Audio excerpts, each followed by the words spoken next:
Evening, welcome to the January 12th meeting of the Woodland Park Planning Commission. Please join me in pledge of allegiance.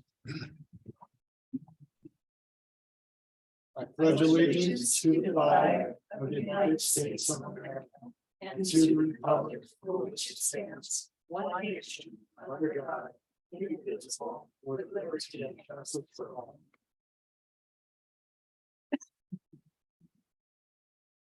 Our first order of business, as we do every year, is the election of officers for the Planning Commission. We're looking for chair and vice chair to be appointed. Chair.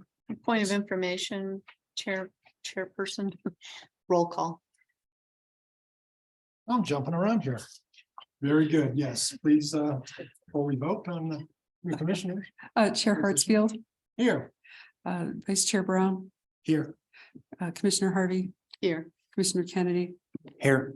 Commissioner Larson, Here. and Commissioner Nielsen. Thank you.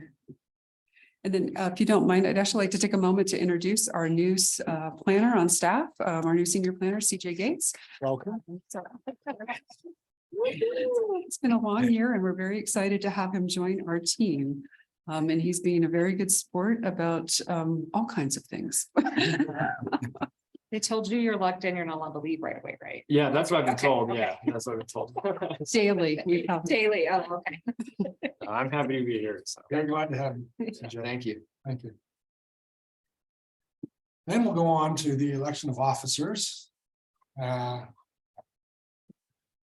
It's been in the past, sometimes there's the chair and vice chair change on an annual basis when this happens. More recently, it's been an extended position over a number of years. Certainly been thankful to be able to fill this position. Certainly willing to continue that, but also entertain any other candidates who'd like to sit in this chair. That being said, I guess we'd be looking for nominations for the chair's position. I'll nominate Ken Hartsfield for chair for 2023. I'll second. Third. You said you were willing. Certainly, Karen, I guess we should take a vote on that. Well, are there any other candidates for the position? I think you have to vote on that resolution first. Let's take a roll call on. Vice Chair Brown, Yes. Commissioner Harvey, Yes. Commissioner Kennedy, Yes. Commissioner Larson, Yes. Commissioner Nielsen, and Chair Hartsfield. Yes, thank you. Thank you. I'll move that we appoint Lee again as vice chair. Second. Third, fourth. Let's take a roll call on that too, please. Well, Sure. Lee, are you willing to serve in that role? I'm willing to. serve. Okay. Yes, rarely. No, of course not.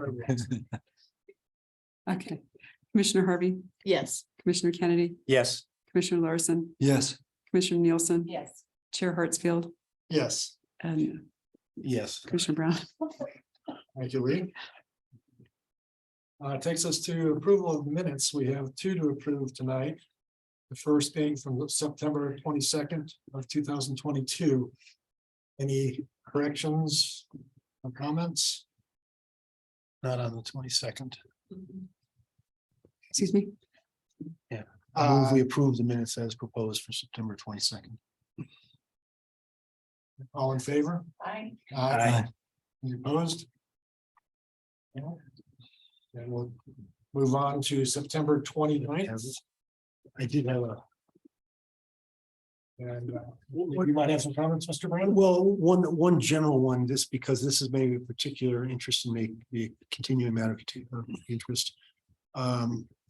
In the public hearings, section A, third paragraph, after it starts, planning director Karen Schminke reviewed the revisions in the last meeting, which are dated September 25th, 2022. I would add after that, a copy of which are attached here too. So it's clear what was the document we had, and the amendment that was done to it was amendment to that document was the actual vote that we took. Which page are you on again, please? The first page, page 1 of 3, Uh-huh. for public hearings, A, continued from September 22nd. third paragraph, starting planning director. Mhm. At the end of that sentence, after September 25th, 2022, would say a copy of which are attached here to, and then attach a copy. So, because that was the final one we had, except for the there's an amendment that we made at the very end to that.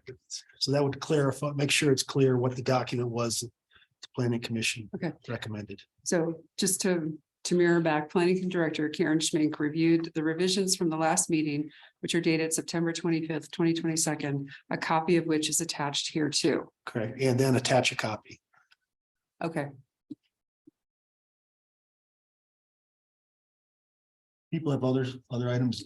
If not, I would move that the minutes as proposed with the revision I just discussed be adopted.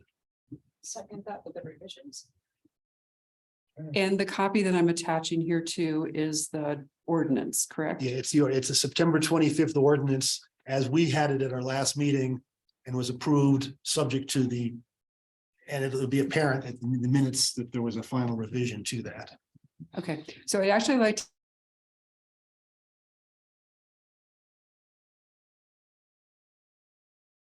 25th is the revised ordinance. Visions from last meeting.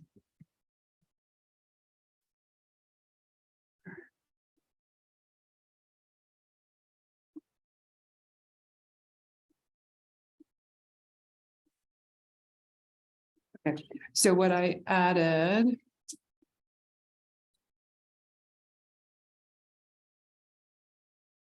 Is the sentence would read, planning director Karen Schmink reviewed the revisions from the last meeting, which are in the proposed ordinance dated September 25th, 2022, a copy of which is attached here too.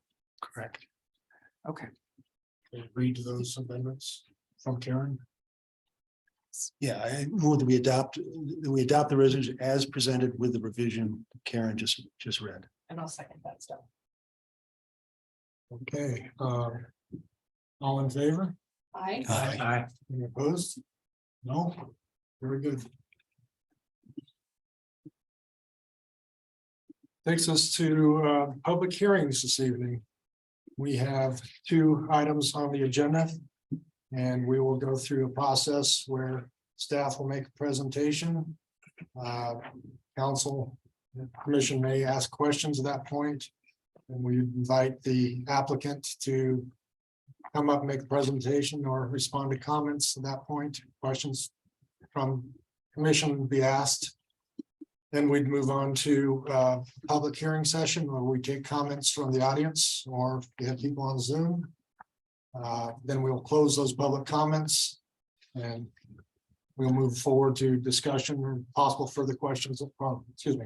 After the public comment, the applicant would have an opportunity to rebuttal, respond to anything that was said. Then we'll have comments from commission and discussion and then take a vote as necessary or appropriate. And that'll be similar process for both of the public hearings tonight. So our first public hearing, ZON 2022-07, Woodland Station Overlay Zone District Boundary Change. Aaron, do you have a presentation or is that yours, CJ? This is mine, Commissioner. Well, Thank very you. good. I appreciate it. Good evening, Commissioners. My name is CJ Gates, representing the City of Woodland Park Planning Department. The application before you tonight is a overlay zone district boundary change application to consider ordinance number 1436, a request by the property owners, Beer Garden Lane Development LLC and Park Contractor Storage for approval to add additional parcels into the Woodland Station Overlay District.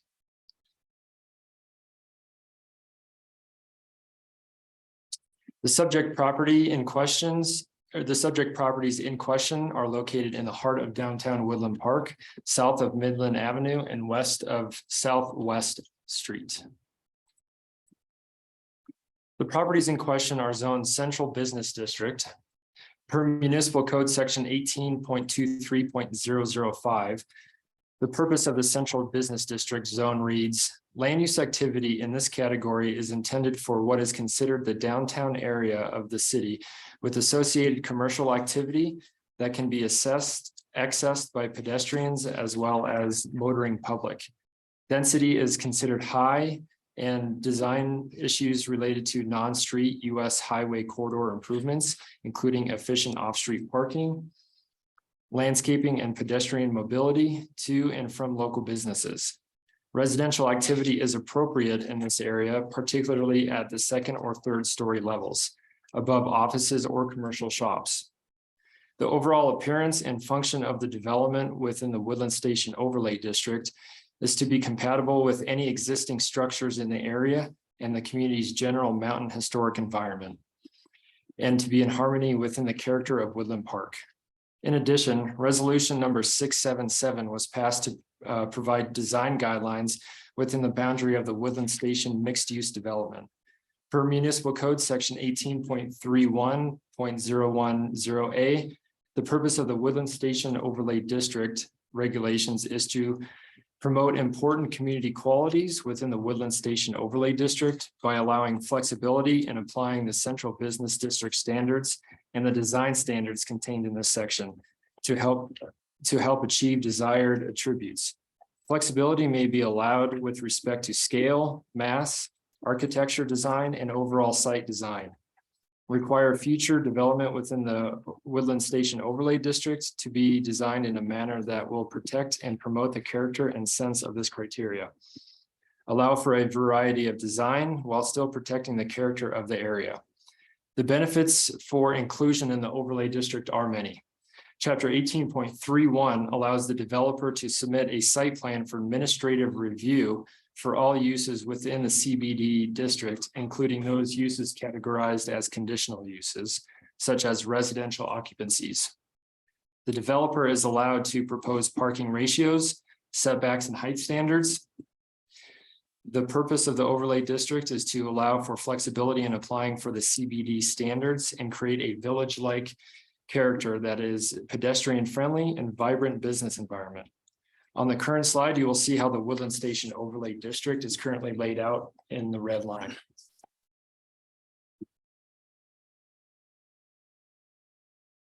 On the current slide is an aerial photo of the properties in question. The parcels that the applicants are requesting to be added to the overlay district are outlined in yellow. As you see on the screen, it's parcels 1, 2, 3, 4, and 5. Beer Garden Lane Development LLC is the owner of parcels labeled 1 and 2. Park Contractor Storage LLC is the owner of parcels labeled 3, 4, and 5. And the City of Woodland Park are owners of the parcels labeled A and B, outlined in blue. The applicant has expressed desire for these parcels A and B, to be included within the overlay district boundary as well, but cannot apply for that on behalf of the city. Parcels numbered 1 and 2, as shown on this slide, were subject to the 2 past changes to the overlay station district. In 2014, the request of Beer Garden Lane Development LLC, the City Council approved the ordinance number 1206, which expanded the geographic boundary of the Woodland Station Overlay District by approximately 0.90 acres to include parcels 1 and 2. In 2017, again at the request of Beer Garden Lane Development LLC, City Council approved ordinance number 1296, which amended the geographic boundary of the Woodland Station Overlay District by removing the same 0.90 acres, parcels 1 and 2 shown on the screen, from the Woodland Station Overlay District. Adjacent property owners within 150 feet were mailed a letter notifying them of the submittal application, as well as the meeting dates included the scheduled Planning Commission public hearing. The site was posted with a public notice poster, and notice of the public hearing was published in the Pikes Peak Courier in compliance with municipal code. Staff has received no written comments regarding this rezoning proposal. The applicant was also referred, or the application was also referred to the city utilities and public works director, the city attorney, the city inspector, the city engineer, and the city manager. Only 1 comment was received during that referral period, and it was a no comment from the City of Woodland Park Utilities Department. The map you see here on the screen is the future land use map that is within the Woodland Park Comprehensive Master Plan. The properties in question are within the downtown mixed use area. Amendments to Title 18, including supplements, changes, modifications, or repeal of boundaries or regulations are regulated by Municipal Code Section 18.69.010 and the City Charter Section 15.7. This section of municipal code outlines the process for review and reviews bodies involved, but does not provide any specific review criteria. So this is staff's policy to use the following review criteria when considering rezoning applications. Is the proposed zoning consistent with the comprehensive plan map? Staff said yes. The 2030 Woodland Park future land use map identifies the subject properties as downtown mixed use. So the request will not cause the envisioned 2030 comprehensive master plan to be updated. Is the proposed zoning consistent with comprehensive master plan goals and objectives? Staff said yes. The land use growth goal 1 reads, provides opportunities for growth and development while preserving community and environmental quality. Land use growth objective 1.1 reads, ensure that the new development fits the intent of the future land use map and uses the land and community resources and facilities efficiently and in an environmental sensitive manner. Have changes occurred in the surrounding properties that warrant a change in classification? Currently, no development project for this property has been submitted, but the Woodland Park DDA has been in conversation with the developer interested in developing the DDA owned parcel to the east of the subject property.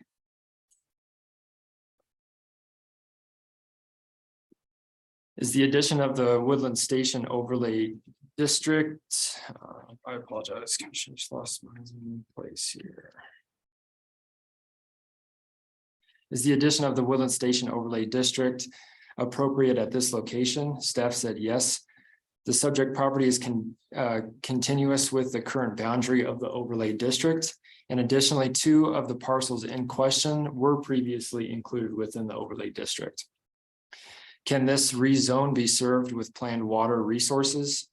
Yes, the underlying zone still remains in place and the addition of the overlay will have no effect on water usage.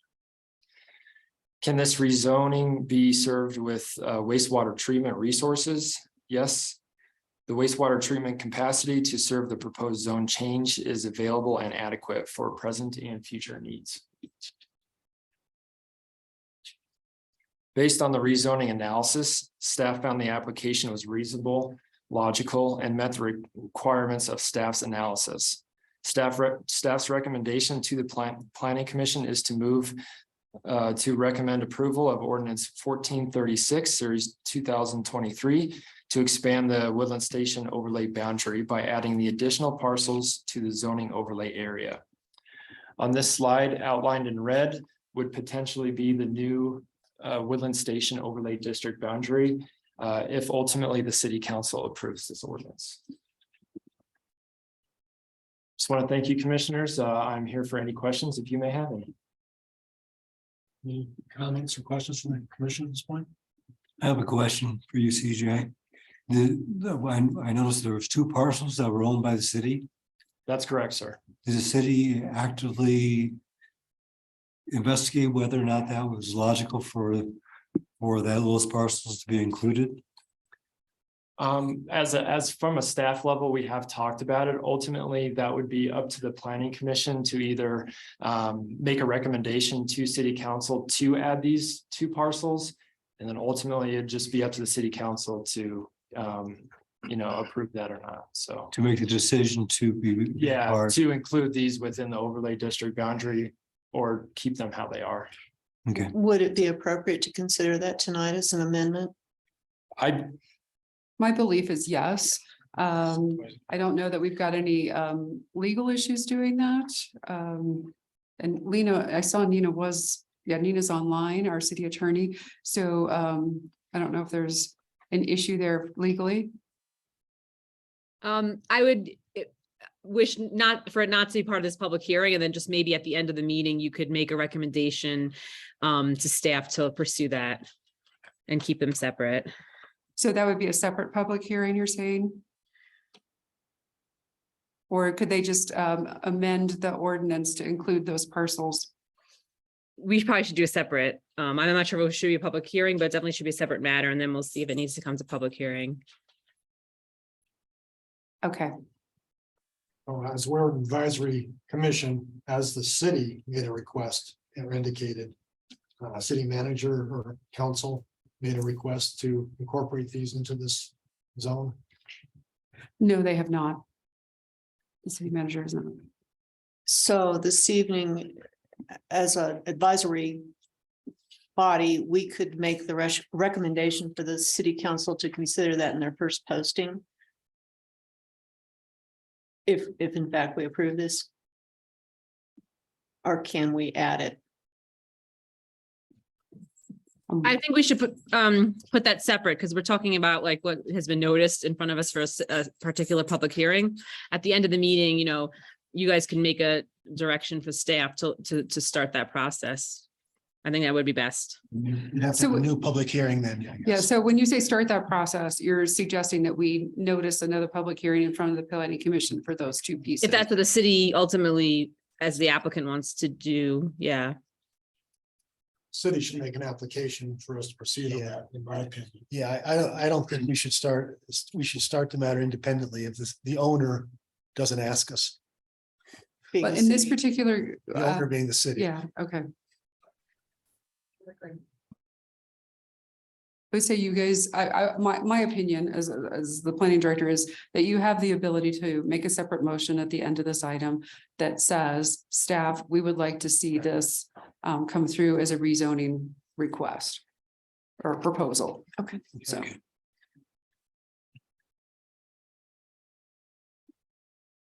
Other comments and questions this time? Yes, we'd like to invite the applicant to come up and make a presentation or comment.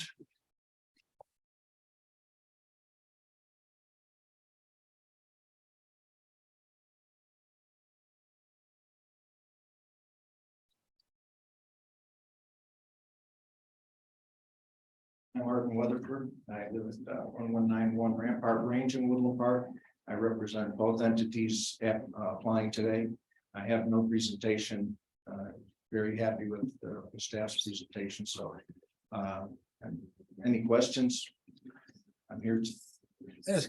Could you give a little explanation of the background behind removing this from the overlay district and now putting it back in? What's changed? What's the thinking of the applicant in that regard? Well, that's a little bit of a DDA soap opera. When we purchased the AmeriGas property next to Vector Bank in 2013, we immediately applied to put this in the overlay district with the intent to cooperate with development in the entire area.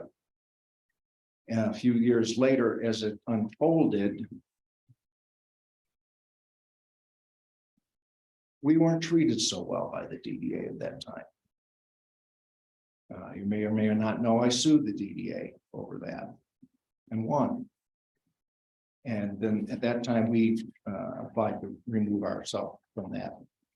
And subsequent to all of that, there's been a big turnover in the DDA, and I'll say a different outlook. But we encountered a decidedly anti-development element there that I'll say departed from what you'd see in the public meetings. So we applied to get in, applied to get out. Now it's a new day. We're still trying to work cooperatively to do the whole area. And although it's a little that pertains to the first property of their number 1 and 2, I think. The other properties have recently bought to try to assemble the other, I'll say, difficulty I've seen over the years is plan after plan of different things down here with hotels and office buildings and entertainment centers, and often including the properties adjacent, but not working with those people. So it's just, it's a frustration of mine. We've been so long at this. So getting the properties assembled so that somebody can actually do something is really the second part of that question, is why we're here tonight. Can I ask, does the something have any more specific information behind it? Is something particular you're looking to do here? I'm not sure I follow. Do you have any particular plans for the property as it stands today? Well, I'm not a developer, so no, my plans were to assemble these properties and find somebody willing and able and capable of doing something here. And I think we're there, at least partially there. The next applicant, you'll hear from is DDA and the Tava House people want to do commercial development. That's a key part of this mixed use. And so, no, I'm not the developer and I don't have specific plans, but I'm trying to help move this along.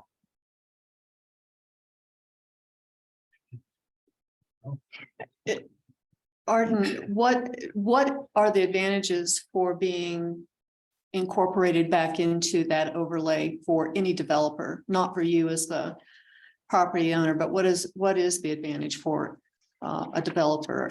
I know a lot of folks may not understand what a TIF may do and being in that overlay may do for a developer. Okay, and this has nothing to do with the TIF deal. You can get a TIF deal in or out. This is a zoning overlay. And going way back at the beginning, the intent of the overlay district was to make it easier for somebody to do a master plan development downtown on that DDA property. And it eliminated some setbacks, eliminated a height restriction. And it was an easier process.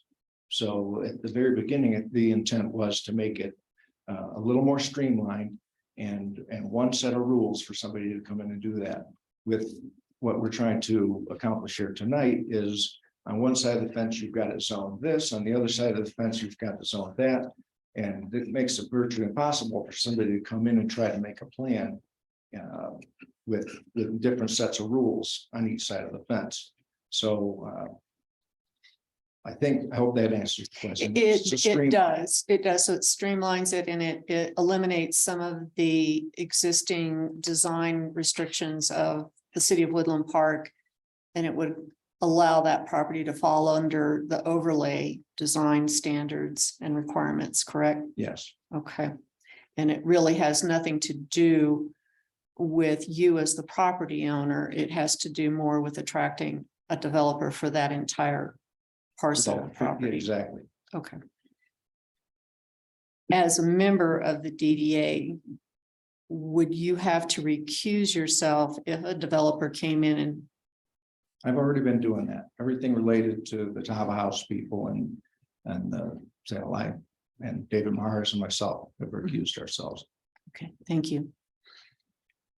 This request is requested by Beer Garden Lane Development and Park Contractor Storage. I assume they're the owners of the properties. Yes. Has the DDA board reviewed this particular request? And have they made a recommendation to us? Well, it has been discussed, and like I said, I recused myself, so that might be better answered by Mr. Perry here. Want to do that now, or? Yeah, Tony, if Sure. you'd like to come forward, and address that issue, certainly appreciate it. Tony Perry, I'm the chairman of the DDA. To answer your question specifically, we haven't opined specifically on or voted on bringing these properties into the overlay district. But working with the developer and other parties that we're aware of, we do know that there is an intent to include these properties into the overall development. So we're not the property owners, so we haven't weighed in on it. But it's certainly consistent with what we're trying to get accomplished on Woodland Station. Did the board take a formal vote? No. Tony, you've heard the conversation we already had about the two parcels that belong to the city. Would you have the same sentiment towards those two parcels as well? That it'd be advantageous for those to be under the overlay for potential development? Yes, I believe, and again, I'm just the chair.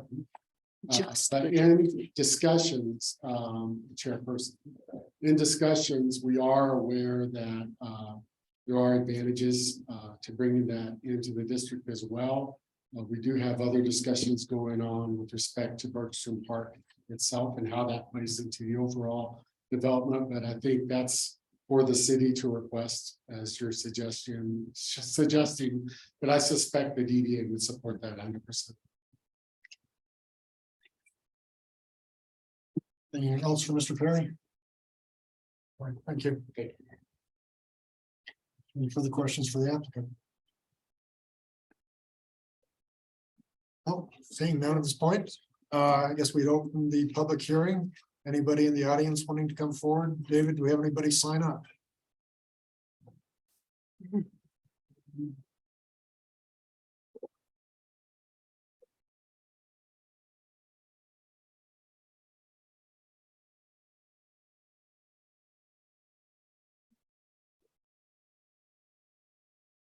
No, we have Mr. Jerry Good on the list. You're up front. Please come forward. I hold my comments against that. Item B, that's fine, thank you. That's all we have signed up for item 5A. Anyone else in the audience wanting to speak? Do we have anybody on Zoom online? You're not, Mr. Chair. Okay, give you another chance. Anybody in the audience or online wishing to speak on these comments? Seeing none, the public hearing is now closed. To bring it back to commissioners, any questions for the staff? Or excuse me, applicant, I guess you can respond, but there weren't any comments. Give you that opportunity if you'd like, but very good. So. Any of the commissioners have any questions or discussion at this point? I guess I draw the attention of the planning commission to the application that was submitted by the applicants. And in their kind of their summary of what they're desiring to do, it states that this application is intended to be processed and considered concurrently with the DDA's request to change the overlay district to remove the restriction on first floor housing. I think that's item number 2. I think that got stuck in.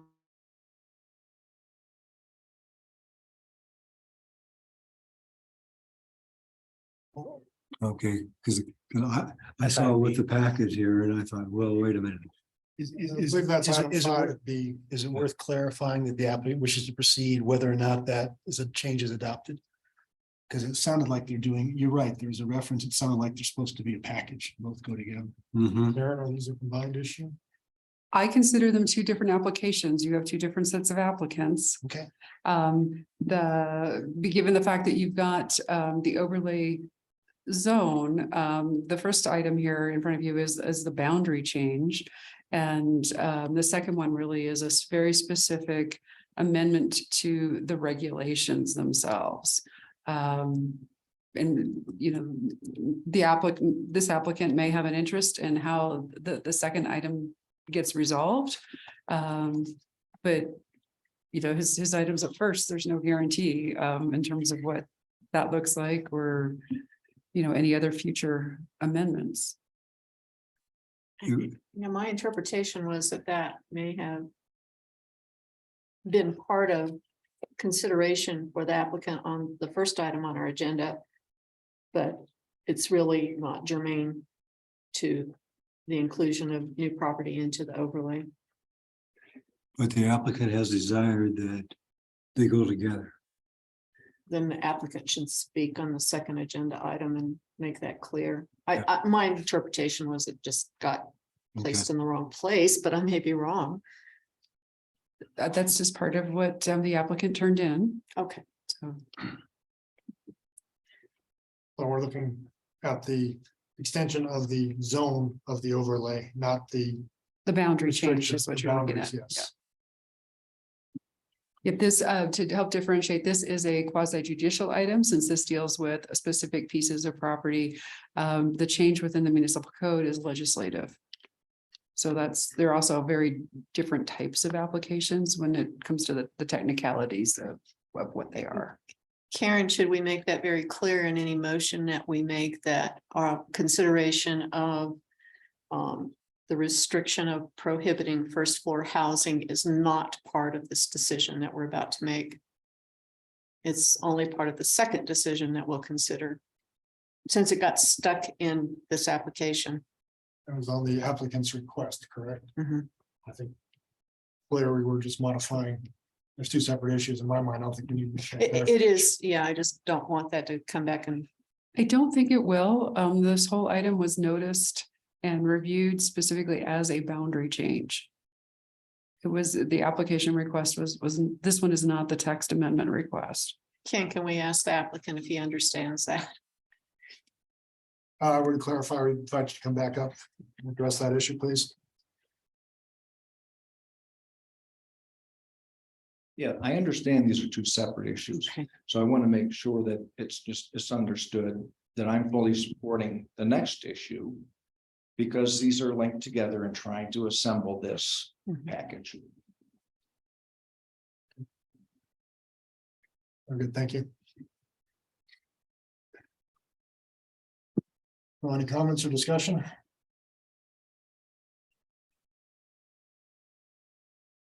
Any questions? I have questions regarding the second item, but as to That's this the item, first I don't find it objectionable. I would move that we approve the request to expand the Woodland Station overlay zone district to the properties identified in the application.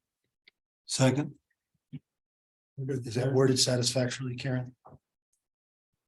That part's great. Did you want to add the ordinance, No, the that's proposed separate. ordinance? No, because there's an ordinance associated with this. yeah, there's ordinance 1436 associated with this.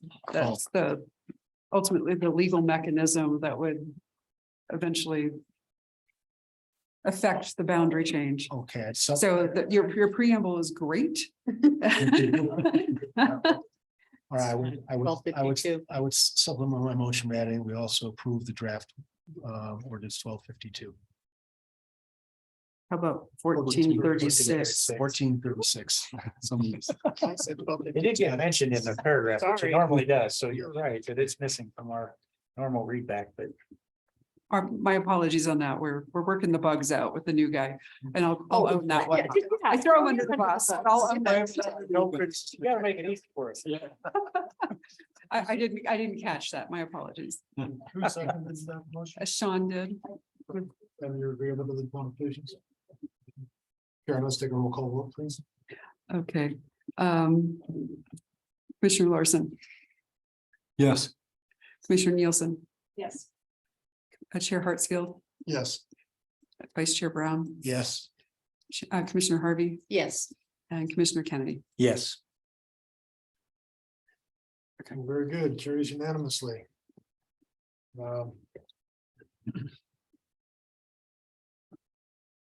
Guess we have, next item is the item ZON 20-22-8. Or the modifications to the overlay district municipal code text. Let's go ahead and have that discussion again for the same procedure, and staff has a presentation for this. I do.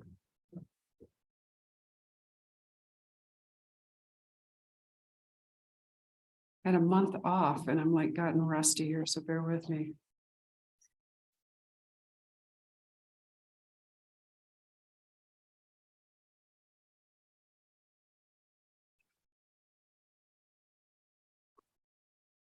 So as announced, this particular item is a request by the Woodland Park Downtown Development Authority, also referred to as the DDA, to amend the text within the Woodland Park Municipal Code, section 18.31.030. This is the Woodland Station Overlay District, And the request is to remove the requirement that residential dwelling units be located on the upper floors of a mixed-use building. In what you have in front of you, attached to the staff report, is ordinance 1437, series 2023. So up in my upper left-hand corner of the screen is a map of the central downtown area. And this dark shaded area is the DDA boundary. So you can see that that extends pretty far and along the Highway 24 and a little bit up Highway 67. And within that, it falls into this little spot here, which is the Woodland Station Overlay District, which you can then see in this larger color map with Highway 24 identified, Park Street. The red boundary is the current boundary of the Woodland Station Overlay District. And we just got done talking about a series of parcels here on the left side of the property to then be included within that same boundary. The Woodland Station Overlay District was established in 2007. And it is an overlay zone, so it provides additional guidance, limitations, or different processes than what would otherwise be required if it was just part of the underlying zone, which in this case is the Central Business District, this blue area. So if there was no overlay zone, it would just all be the Central Business District. But with that, you've got this additional layer of what can and cannot happen in this particular area. The Central Business District is your downtown zone. It's the heart of the downtown. You heard in the last item, CJ talk about the variety of what's supposed to happen, commercial, retail spaces, pedestrian, really is the center of our community. And within that purpose, I want to highlight one particular sentence at the end of that, since this is very central to the overall discussion we're going to have on this item, and that is the CBD zone purpose includes residential activity being appropriate in the area, particularly at the second or third story levels above offices or commercial shops. And then when we look at what is the intent or purpose of the Woodland Station Overlay District, they have a variety of things that are listed within our code language. And a lot of it really centers around protecting and promoting the character of the area, and then allowing flexibility in applying those CBD district standards, and then the design standards contained in another section of our code, which is 18.33.180. And I apologize, in your staff report, that was a typo. I believe it's listed as 13.33. So this is what it needs to be, 18.33.180. To help achieve desired attributes. And this flexibility can be allowed with respect to scale, mass, architectural design, overall site design, and that would include things like setbacks, parking density, those types of things. And then to achieve a scale and quality of development consistent with this key location in the Woodland Station area, being in the heart of our central business district. And then within this section of our code where it talks about the Woodland Station Overlays District, there's a couple of different provisions that highlight what that flexibility is. It provides for uses not otherwise allowed in the CBD, and you'll see that more specifically called out as we go forward. And those include things like a farmer's market, recreational, entertainment type uses. But within that, it also contains a restriction that the residential uses be located on the upper floors of mixed use buildings. And then the next section here in the middle talks about the process. And instead of in the Central Business District, if you have a use that requires a conditional use permit, if you fall within the Woodland Station Overlay District, that is eligible for an administrative review and review or an approval related to varying all those standards. But the little caveat to that administrative review is that it does also go to the DDA's design review committee to look at what is being proposed in this area. So this particular slide shows both the current language of the subject provision. And then a highlighted or outlined in red with the strike through is what the DDA is requesting be eliminated. So like I said earlier, this section talks about building structures and land within the Woodland Station Overlay District may be used for any of the purposes designated under CBD in the table of permitted uses for business, industrial, and residential districts. And then you got the reference to where that's found. And then in addition, building structures and land within the Woodland Station Overlay District may be used for residential dwelling units. And this is the red strike through that says, provided such residential dwelling units are located on the upper floors of a mixed use building. The request is to delete that provision from this section. And then the section concludes by saying commercial condominiums, provided such condominiums are part of a mixed use building, farmers markets and amusement, recreational and entertainment activities are all of what may be developed within this district.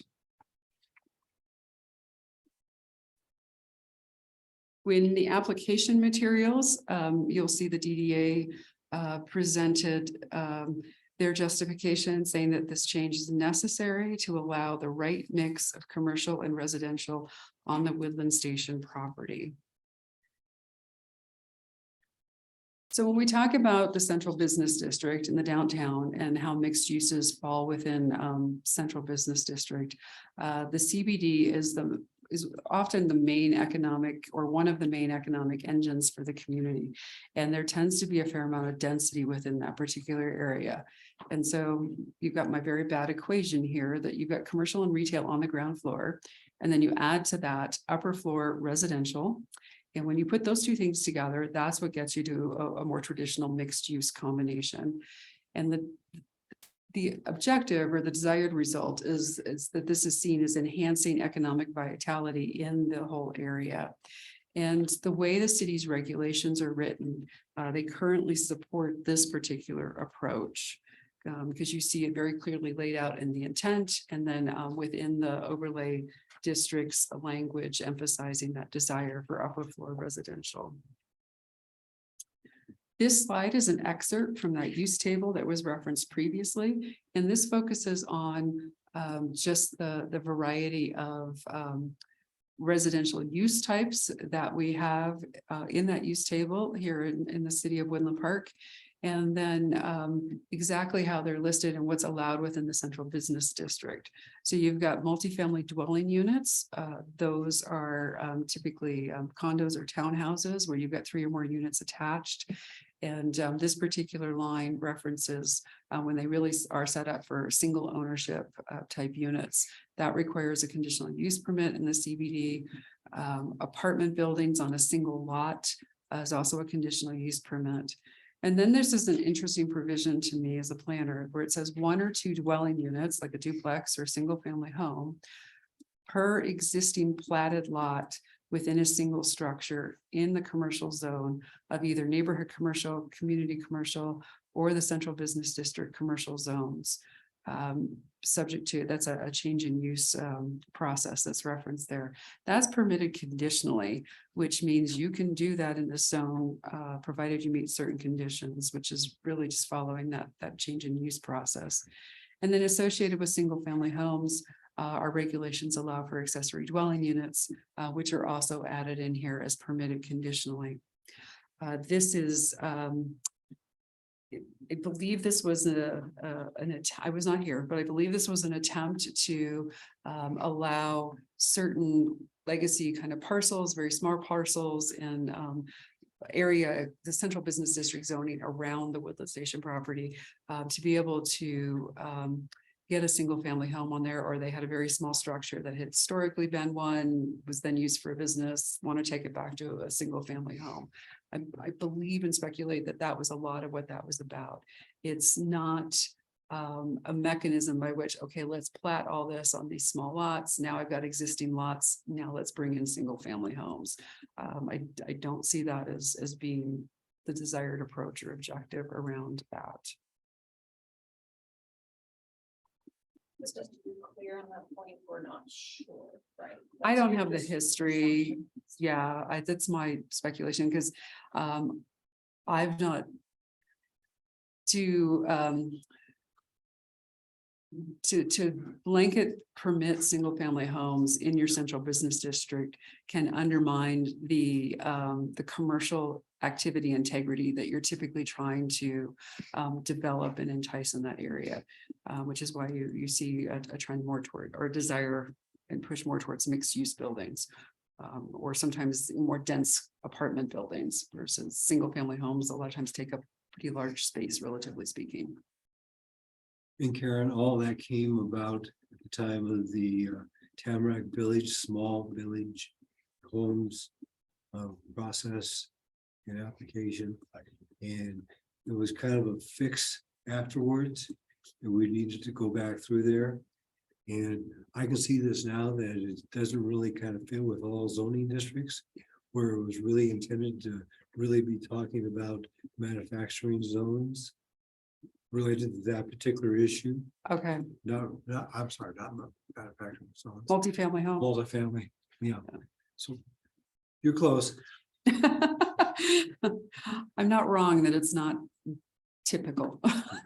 It's where you're all going. So I spent a lot of time looking at the chart, drilling into those details. The next slide really does kind of summarize all that.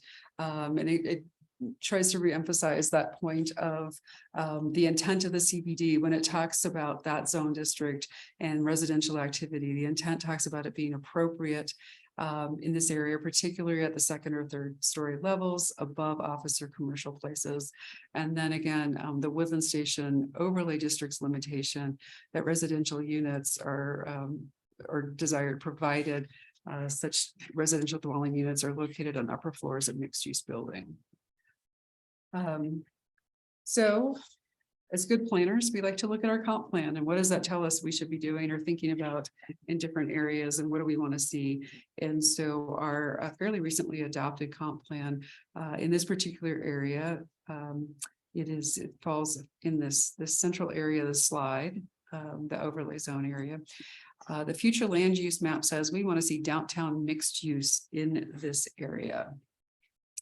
And then when we go into more detailed guidance from that plan, what does that mean? And in your staff report, you had all this information where the comp plan gives us an idea of what downtown mixed use is.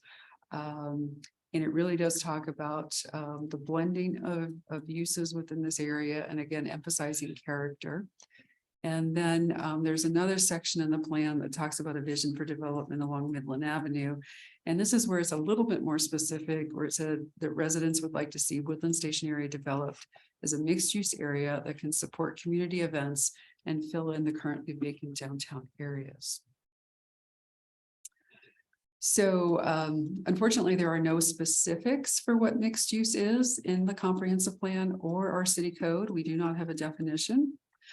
Traditionally, mixed use is an alternative to a single use zone, like an area that's just for residences or just commercial or just industrial.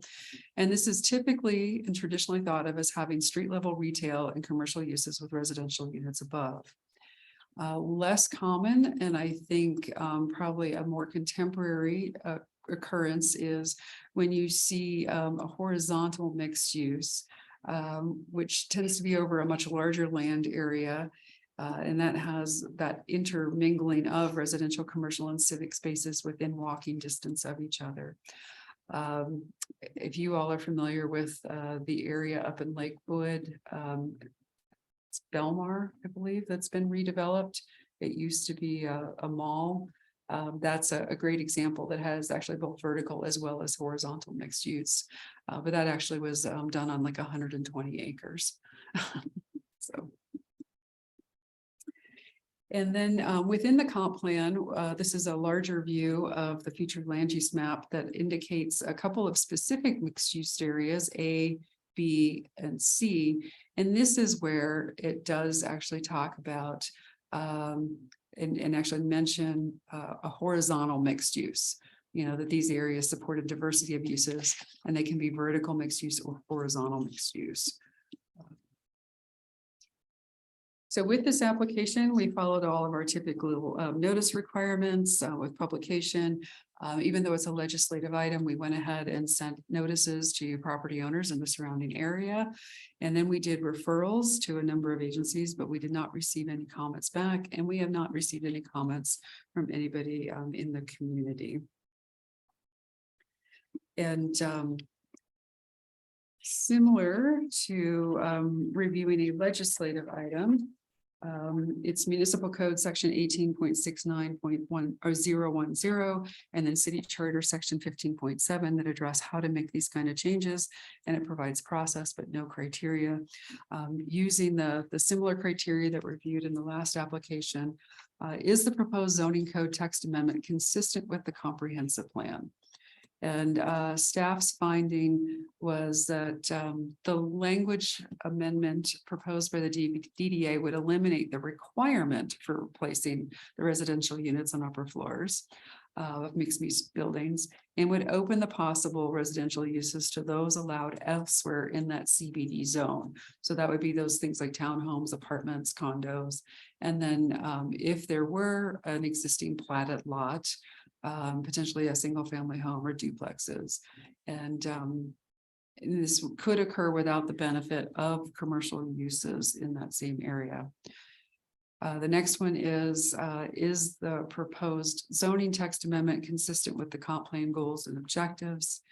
And it says allowing residential units without being in mixed use buildings is not consistent with several goals and objectives and actions from the comp plan.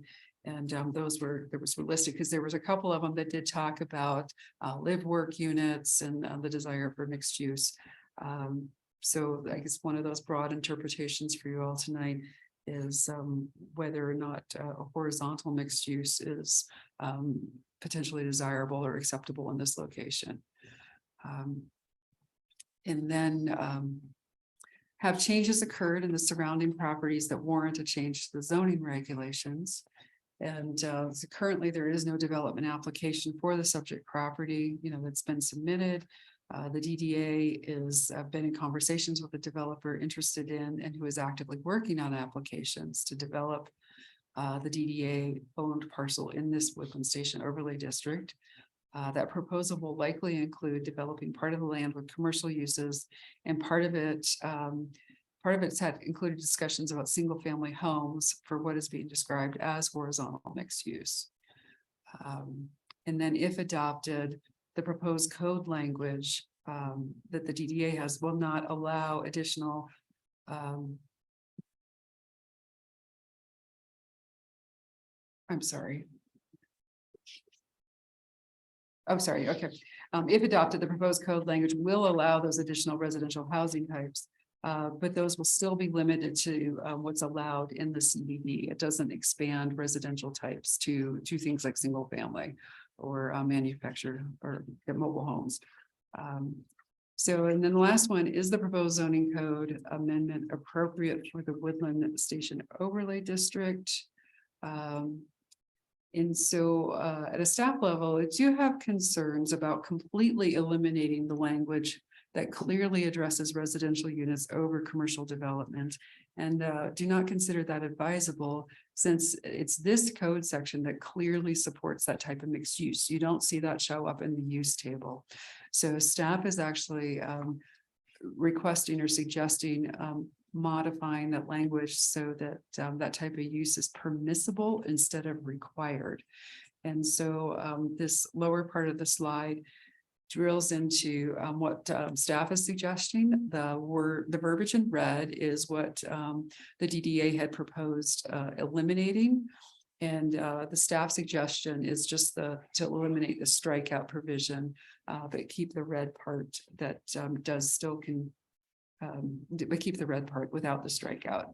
So within there, it says, in addition, building structures and land within the Woodland Station overlay district may be used for residential dwelling units located on the upper floors of a mixed-use building, commercial condominiums, provided such condominiums are part of a mixed-use building, farmers markets, and amusement, recreational and entertainment activities. So you do have in front of you an ordinance 1437 that contains staff suggested language. And should the planning commission find it desirable to modify this code section to eliminate the requirement for residential units to be located above the upper floors, and instead you list this as a potential use, the staff recommends the commission move to recommend approval of ordinance 1437, series 2023, and ordinance amending, and this is a typo I need to fix, I've since gotten legal guidance from us, amending section 18.31030 of the Woodland Park Municipal Code regarding permitted uses within the Woodland Station Overlay District. Karen, could you go back to the previous slide? Sure. And I'm having a little confusion determining what the difference is between the red strikeout and the remaining red portion is.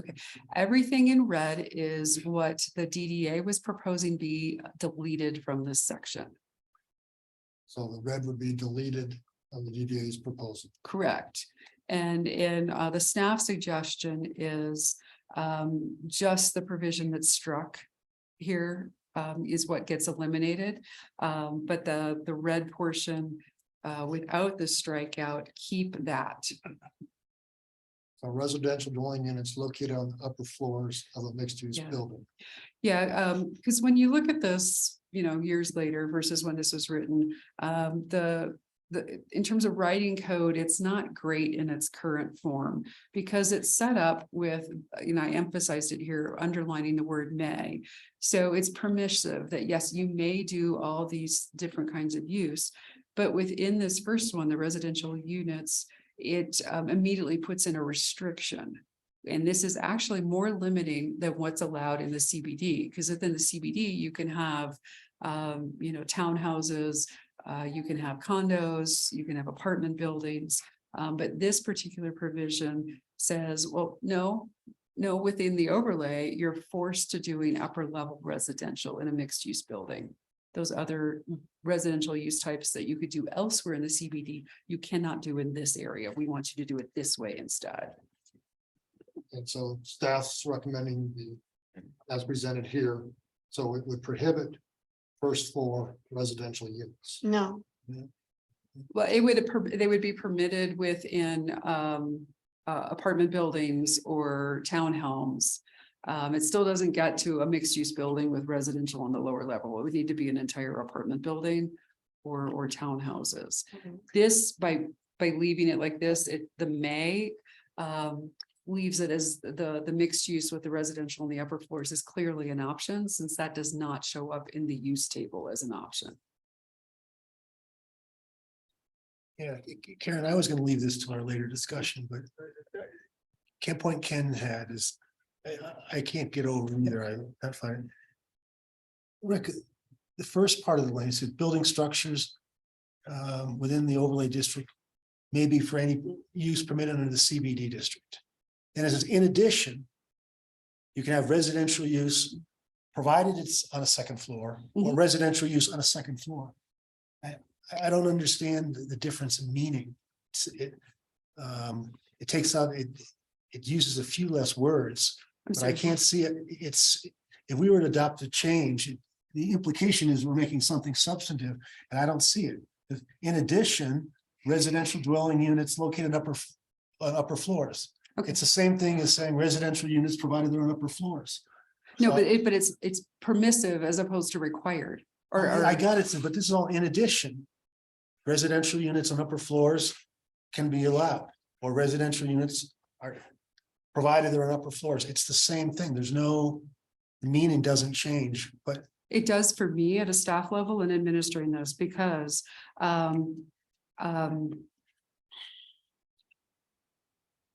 yeah, the provided such residential dwelling units are, that's the limitation that says, yeah, you can do this here, but they have to be on the upper floor. So in my mind, it eliminates those other options for residential dwellings in this zone district, So- in the overlay. Under the original text, you got an apartment building, you couldn't have residences on the ground floor. that what- That's not a mixed use building. No, This is for mixed use buildings. I think that what she's trying to get at is if it's a mixed use, it has to be commercial on the bottom, apartments on the top, like downtown Colorado Springs.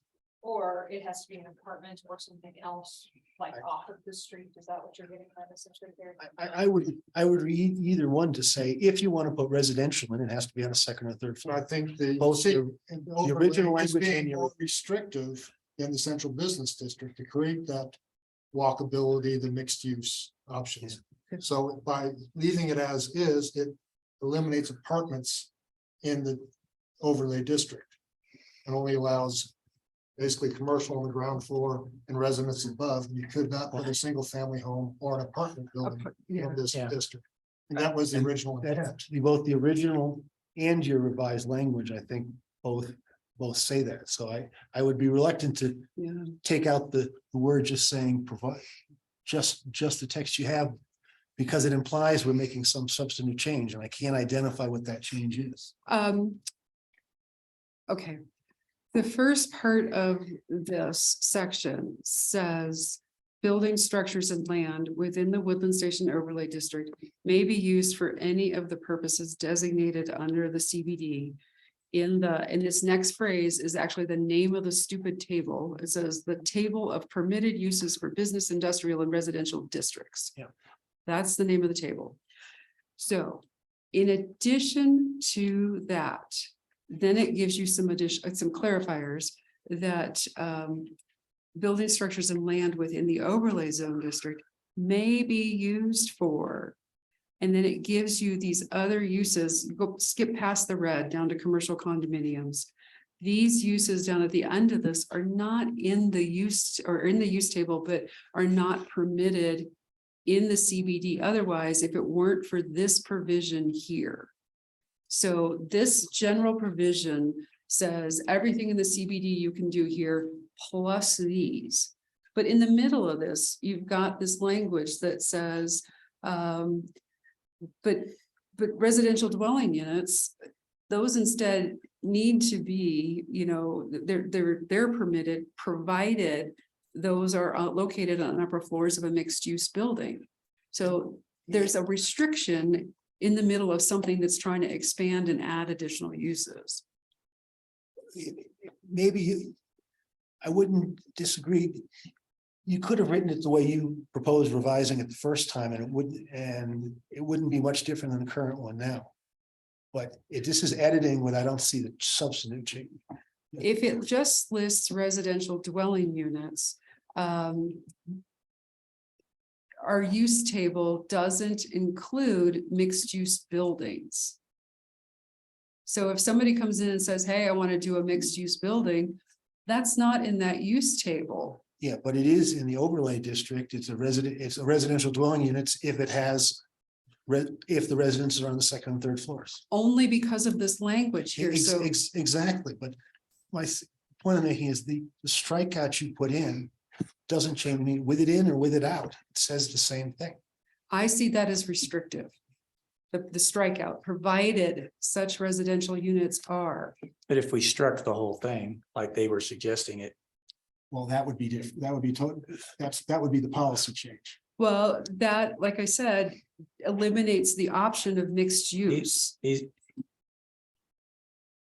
you're still providing for, Residential use, yeah, but not a mixed use. Is there anything along that area that's mixed use like this is proposing currently now? So they can- I would suggest maybe we could get more clarification by letting the applicant add some to this conversation potentially. We can certainly revisit this after applicant has their say. Any pressing questions now for staff or? maybe just now? Still clarification, the staff's recommendation is to change current code. Shouldn't we also change the usage table to include a column for the woodland overlay?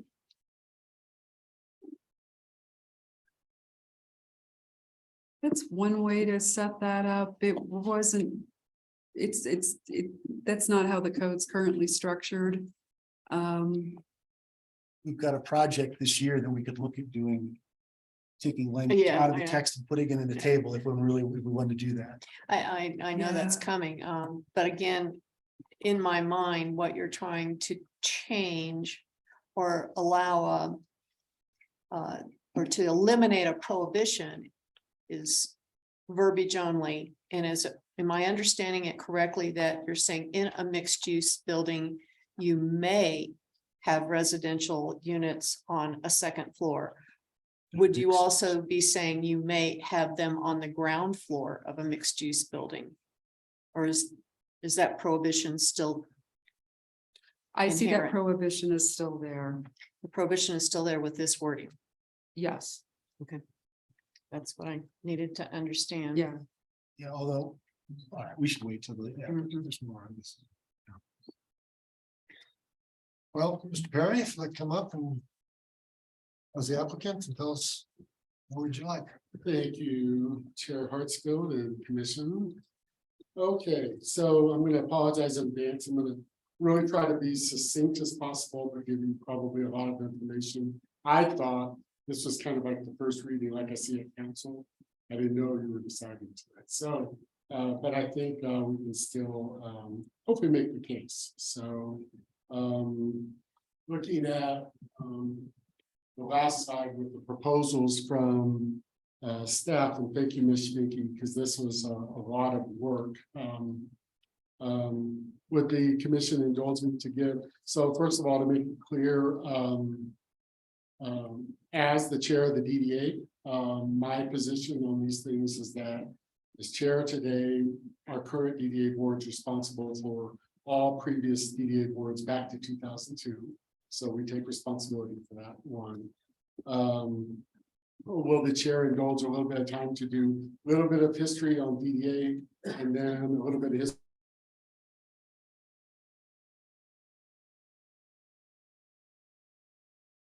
Be very succinct as possible because we're all tired and we want to Reserve the rest, cut it off if I need to. proceed.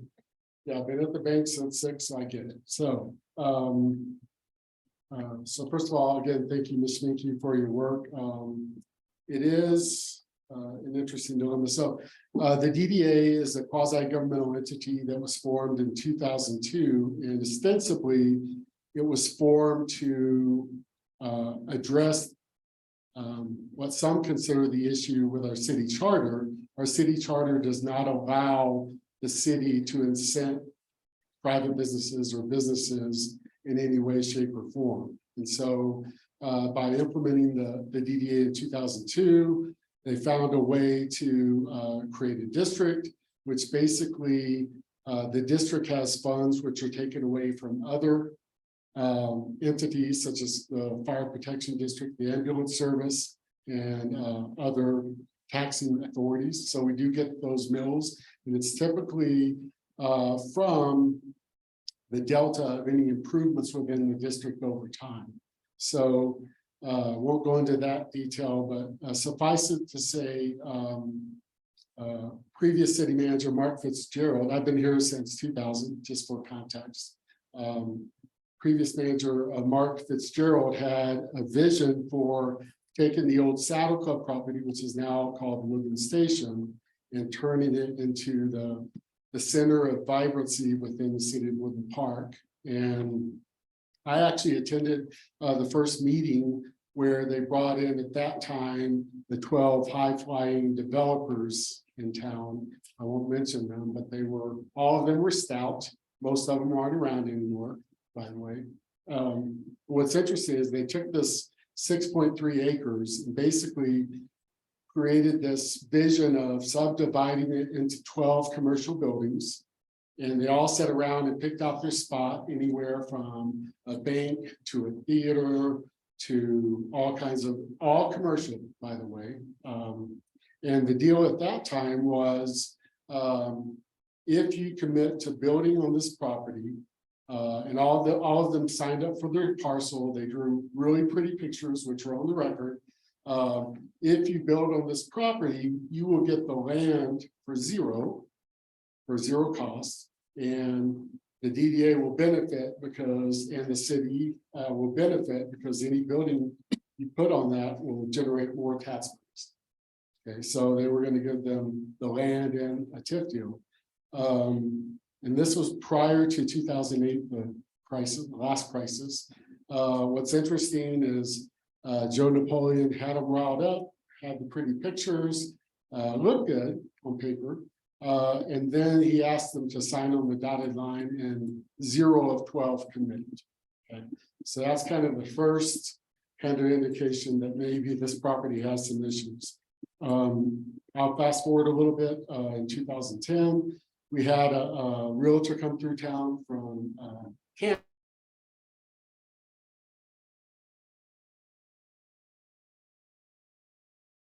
California, and they were going to put $200 million into this property and make it the central vibrancy of Woodland Park.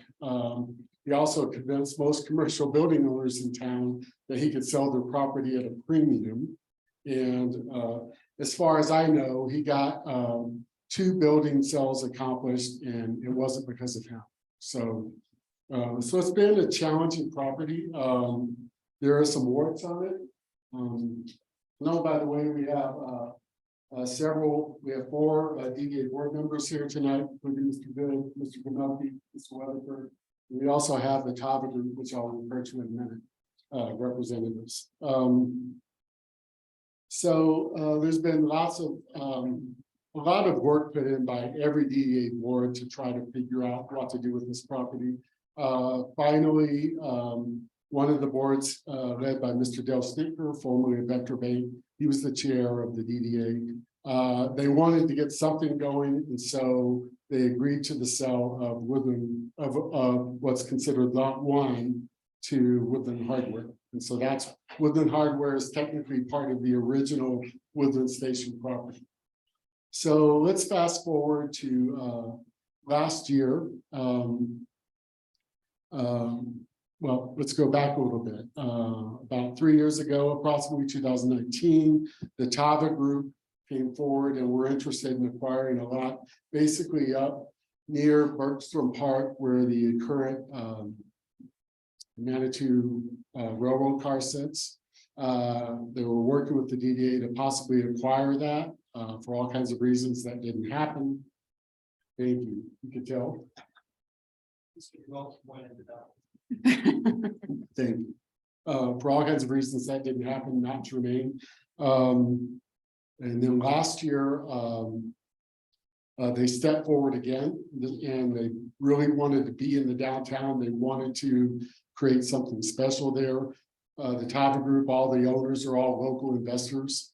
They all live here locally and have successful track records as business people. When they emerged, another group emerged, and I'm not flashing on the name of the group. I guess it doesn't matter. I think they were a good alternative for the DDA board to consider. They had a different vision. Their original vision was the other group. Their original vision was the whole property. The only thing that made sense in the marketplace was all residential. Through discussions with the lead person, we made it clear that that's not going to fly, because it's very critical for the vibrant downtown that there be some anchors of commercial, not only from a Pat's perspective for the city, but also to create, I think, what the citizens have wanted for a long time. And so the DDA went through the process, and we had quite an extensive 32-page survey where we asked them to answer a lot of questions. The first group came back and decided that they could make it undetermined commercial and some residential, because they still believe residential is critical. And I will say that I didn't disagree with them on the residential, from a sense that with all the market studies I've seen over the last 10 years and the need of the community in terms of problems we need to solve as a community, residential is one of those. But so I didn't disagree with the first group, but essentially at the end of the day, the TAVA group came with several things. One, they already had the anchor commercial piece, which is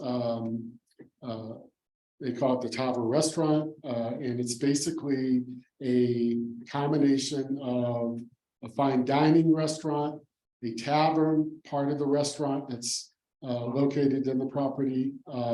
Also some space for events, potential wedding rehearsal or receptions, those kind of things. And so that's the Tava proper that they want to build and that they want to break ground like 3 years ago. Now they want to break ground this spring. They've already spent money. Well, anyway, the DDA board voted and it was unanimous with 1 negative or 1 not voting for the Tava group. So the Tava group was chosen. The original plan was to get them under contract for $800,000 for the land. Also know that the DDA owes the city approximately $500,000, a little bit more than that, for the land on a note that the city gave to the DDA back in the day. Bottom line is the DDA accepted them as the applicant for the developer. We haven't closed on the contract yet. I'm learning that government moves about that fast, which means not fast at all. But we're trying to do it right. We're trying to make sure we get to where we need to as a board and make sure we protect the community, make sure we protect the citizens and hopefully end up at the end of the day with something that does add vibrancy to the downtown.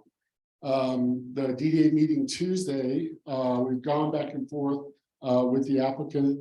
They actually, from what I understand, they've spent quite a few monies already. As a matter of fact, they're down to construction drawings with their architect and they don't even own the property yet. And I think they were working in the kitchen today, I was told. So they're serious. And one of the messages we gave them is, preferable to just carving out and pinning a lot to put Tava on would be to help the city solve the bigger picture. And to have a plan to make this property work for the community. Because they're local, because they plan on being here. Again, 5 of the parties are very successful business owners with various things going on around the country and local. They agreed with that and agreed that to do it in a vacuum would be a shame because then they wouldn't necessarily know what was coming behind them. Yes, they can, and they're planning on investing about $5.5 million. They already have funding and financing from TBK Bank. And I've met with their banker multiple times. They're ready to go. So they agreed with that concept that, hey, let's try to solve the bigger picture. So applicant 1 tonight, Mr. Weatherford, obviously owns some adjacent properties. All we're talking about tonight is what affects Woodland Station proper. But in the bigger picture, I can say that it's on the record that David Weekley Homes, they're the largest private builder in the country. They're very interested in this project. And I'll just give you some basic parameters. So they're the largest builder in the country, private builder. About 30% of their portfolio is what they consider urban development. And so, yes, they build 25,000 homes, potentially east of Colorado Springs, a project they're working on. Yes, they are you aware of Gold Hill Mesa on 21st Street? They were participating in that project. But from a company perspective, the 30% urban infill development is very interesting to them because they perceive that moving forward into the future with what's happening in the main metropolitan centers and those kind of things, that they like that space. This is fairly small for that. It's only 6.3 acres, but there are adjacent properties. To the south of the Woodland Station property is the mobile home park that you see out there. There are some adjacent properties potentially available across the street south of the Catholic Church as well. And so there's some other things that are in play that there are no guarantees on, but I've had about 5 meetings with David Weekly just to suss out how serious they are. And the local regional president for David Weekly Homes lives in the Springs. And this is a very exciting project for him for some reason. Now, that said, on Tuesday, the DDA board came to unanimous consensus, we didn't have a vote, that some addendum language that we had kind of agreed to and thought about. We agreed with the addendum language that would go with a commercial contract to the Tava Group. And that includes phasing of the project, and I'll go through that really quickly of what we're expecting today. And also some pullbacks in terms of if they didn't meet certain deadlines, they would pay a financial penalty. 2 penalties in particular, totaling up to $150,000. And then if they didn't perform on certain aspects of it, the land could be clawed back. But essentially, they've been in entrepreneurial fashion, spending a lot of money, moving full speed ahead, expecting to get this done based on the DDA's commitment to them. So we expect, the DDA expects to have a contract within the next several weeks and no later than the next DDA meeting on the 6th of February. Now, I want to address the DDA Design Review Committee. Previous DDAs, and there was nothing wrong with it. It always consisted of 2 persons. And this DDA has chosen that when the project comes before us for approval, couple of things. One, it'll include the entire DDA board that votes on that. And 2, it's the DDA's position that we're not in the development business. We're not in the planning business. We as citizens, as volunteer citizens, just as yourselves, can weigh in on what we think. But ultimately, I think we're of a consensus that the developer is going to have to go through the process with the city and then get to this commission and then ultimately to city council. So once we approve that contract, we also have to get that approved by city council because they have oversight responsibility for the DDA. So why are we asking for, and all the conversation tonight, and I can see the intent, I think, of the city planner Karen, and I kind of get it. And that is, I think what I'm reading is that you're not recommending striking that requirement for multiple reasons. And 2, for future edification, you would like that position clarified and codified. That's what it seems.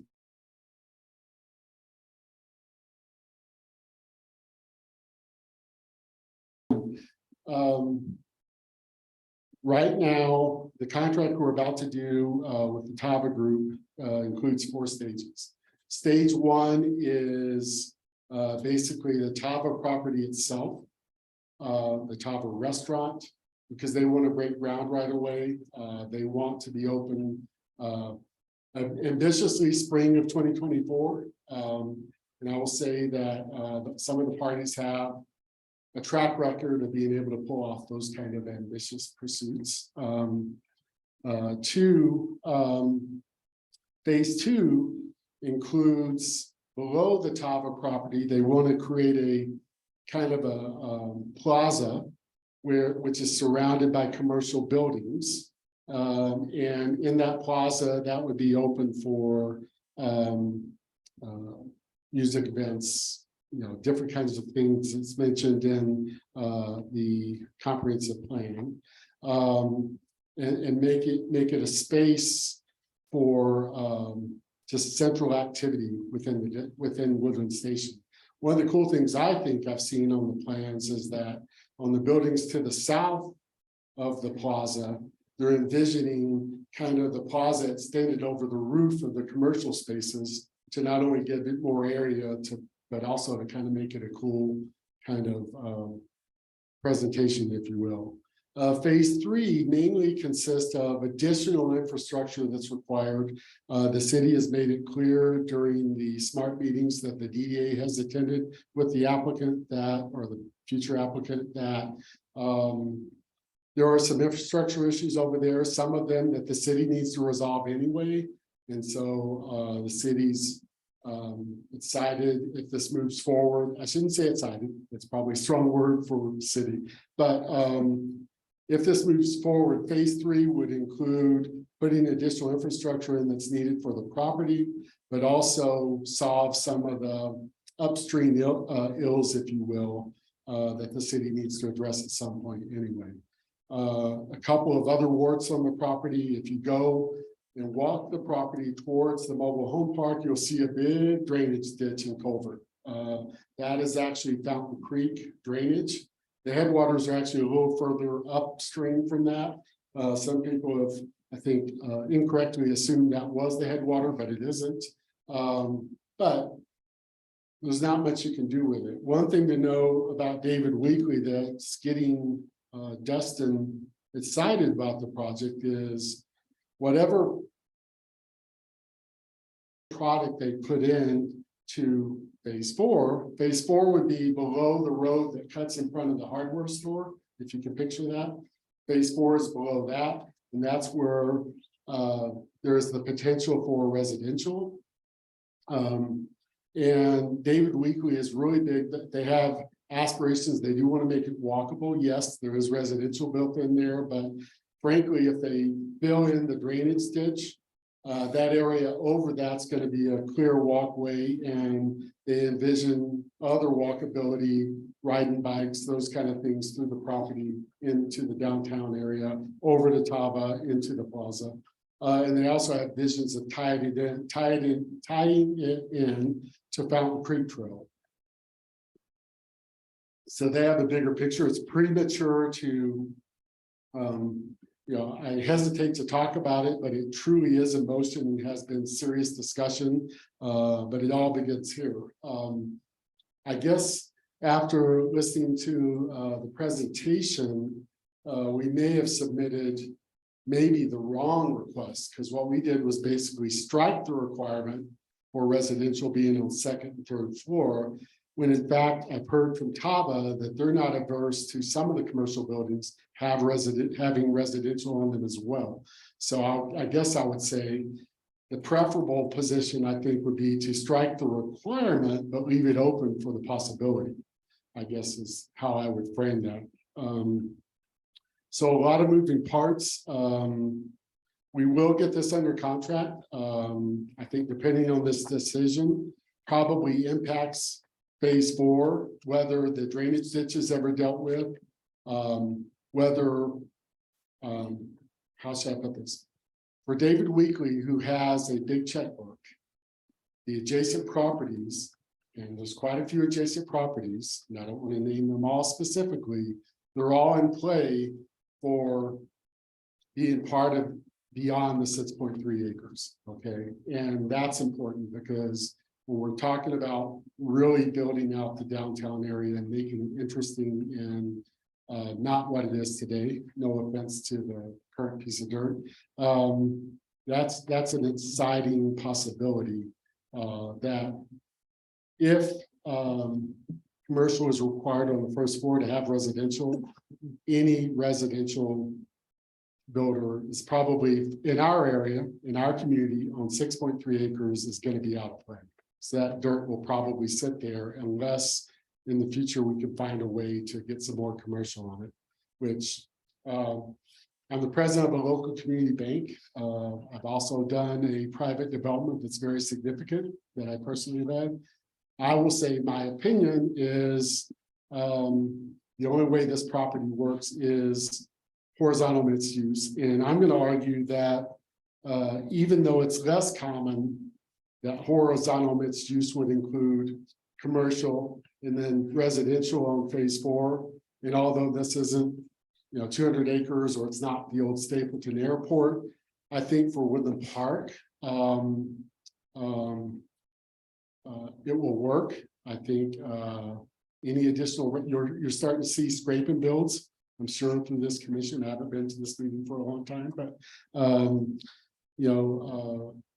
residential is still needed. It's a big need in our community. So, and it also fits the market need. Now, 2023, the good news for Kava and any other potential developer is, in my opinion, 2023, 2024 is going to be difficult. Commodity prices are going down, lumber packages prices are going down. It's kind of the right time to get going and build so that you're hopefully opening up as a restaurant out of the next recession, in my opinion.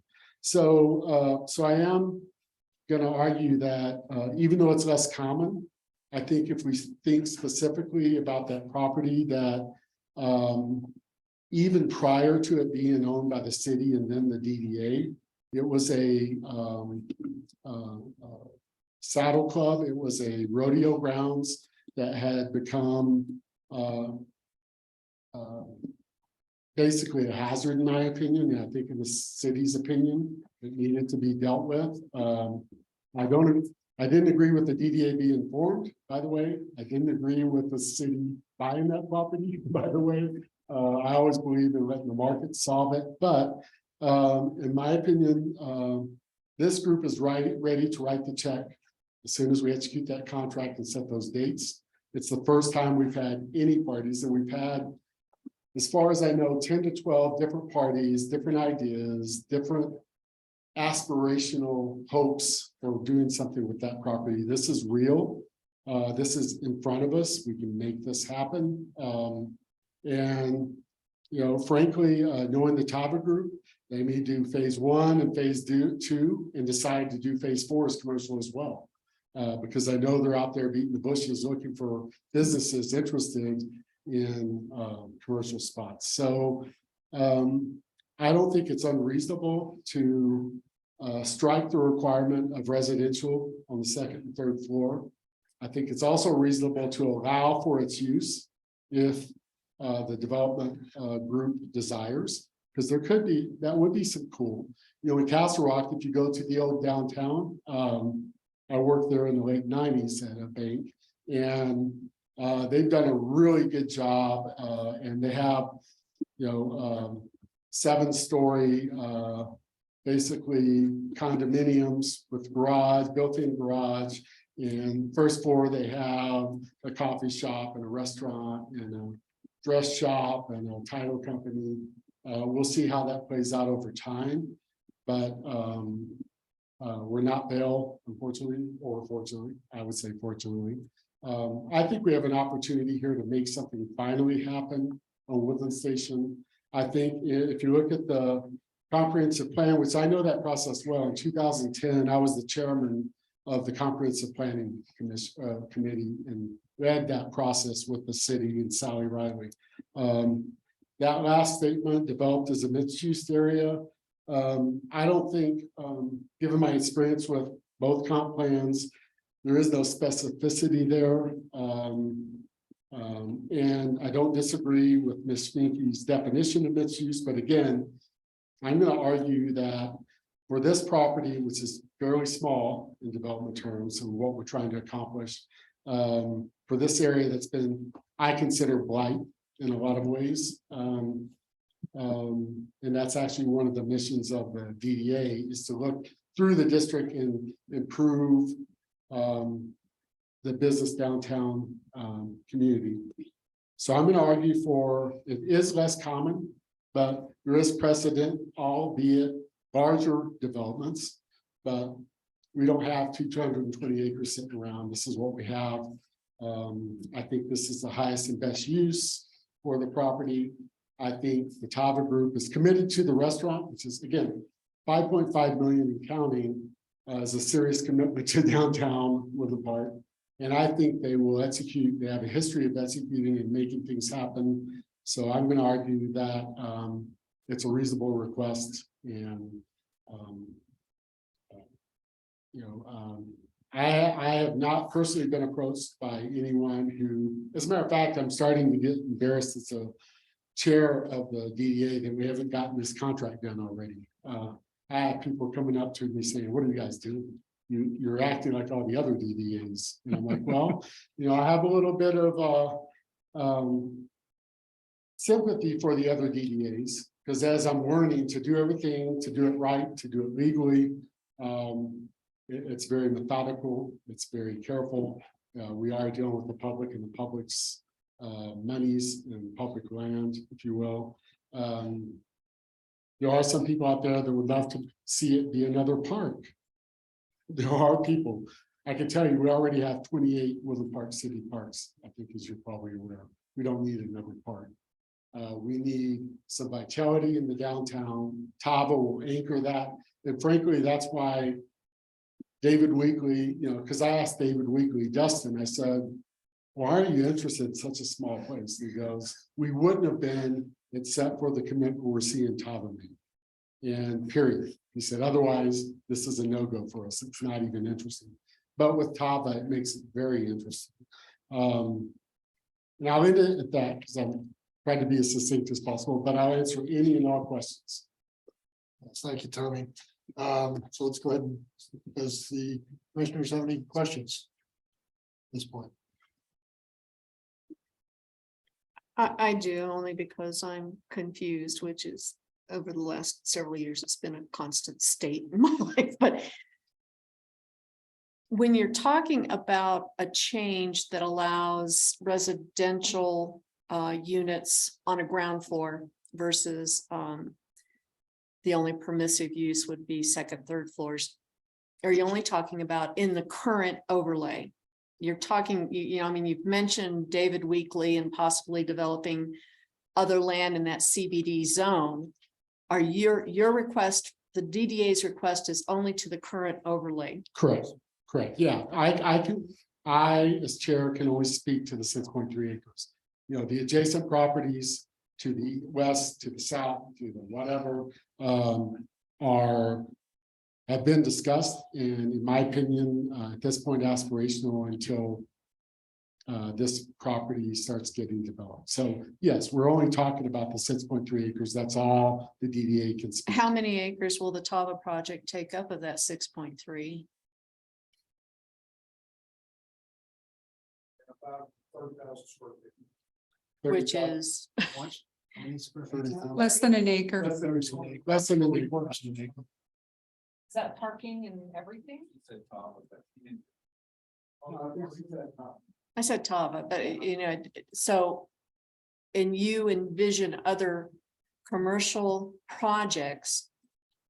But by asking for a change to the code to allow for residential on a ground floor, were you envisioning single residential projects in that the remainder of that 6.3 acres? So my understanding, so really what we're talking about in phase 2, which is the plaza with commercial, they're not ruling out the possibility of residential on the second and third floor, but they do want to make more commercial buildings around the plaza. Phase 4, which is where the builder comes in, is really what we're talking about for residential. And Dustin has shown me, I don't know, approximately 4 different properties or products that they could possibly put in, depending on acquisition of other surrounding properties. So it really, right now though, we're just asking for the opportunity on that 4th phase, essentially, to not have the requirement of residential on the first floor. So it gives flexibility to a future partner of Tava to possibly do residential.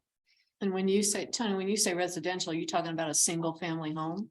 Not necessarily. I've seen the 4 products I saw were essentially a couple of versions of potential single family like you see in Gold Hill Mesa, but also townhomes.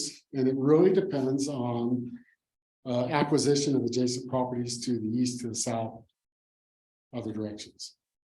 But allowing or permitting residential at this point in time in a phase that we hope will occur in the very near future, what difference would it make not to be able to have residential on a ground floor? I'm From just, What, say that again? I'm sorry.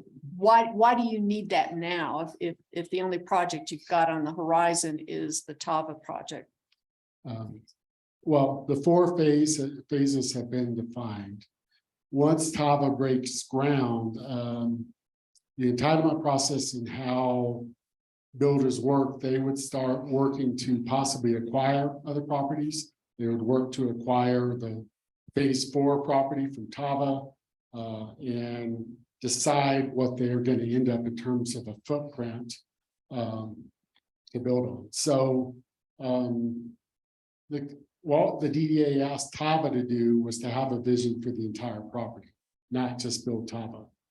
Depending on how this goes here, the city council, DDA may just end up allowing the build of Tava, which I think would be a shame, because then we're stuck with the same issue. What comes next and who's going to do it? What Tava's committing to is phase 1, phase 2, working with the city on phase 3.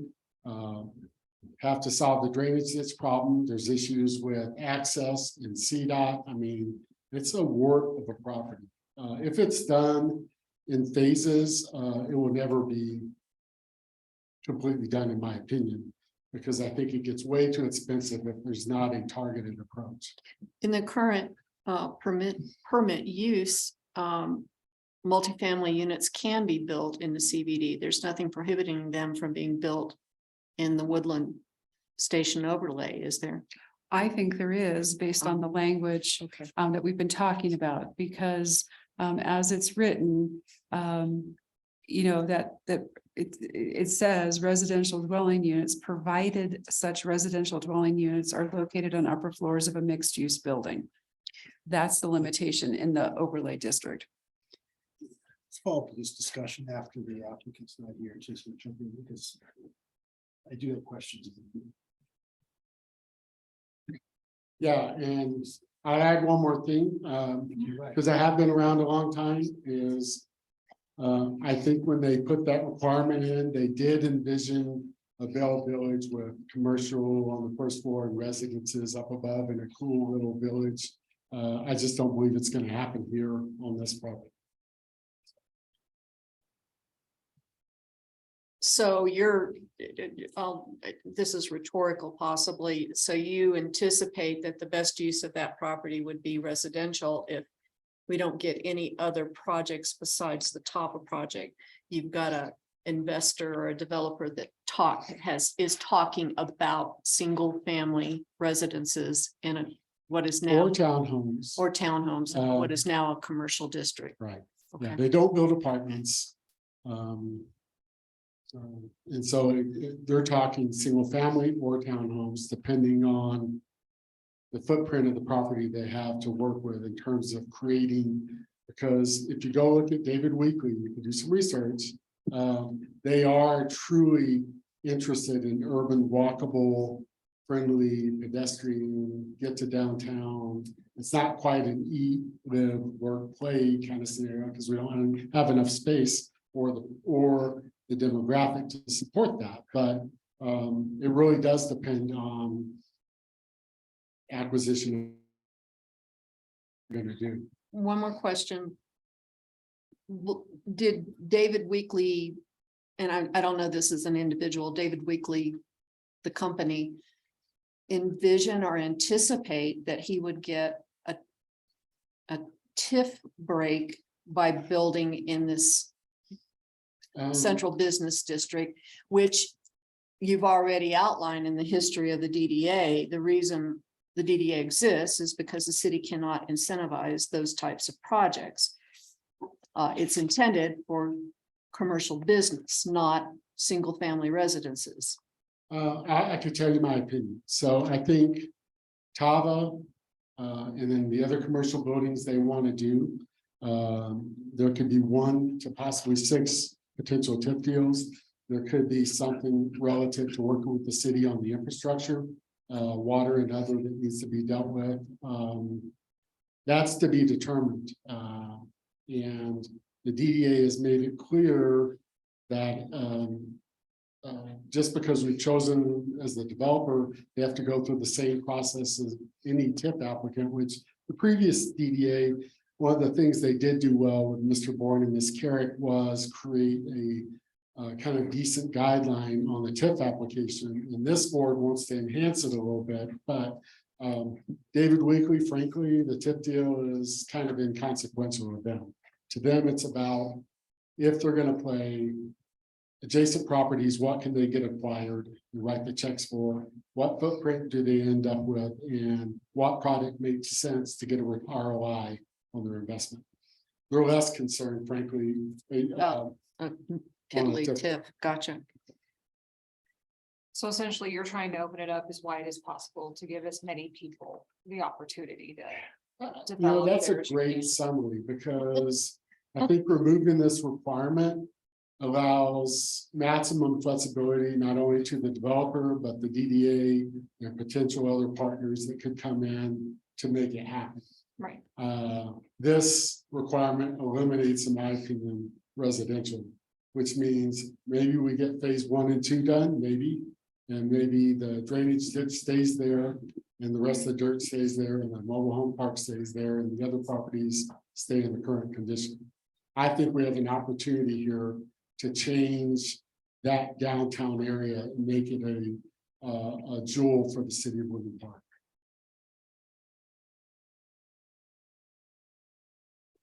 Questions is done. I'll come back once you start. Thank you, Mr. Perry. Well, we've got, open up the public comment at this point. We do have 2 people signed up for speaking. So invite Jerry Good to come up.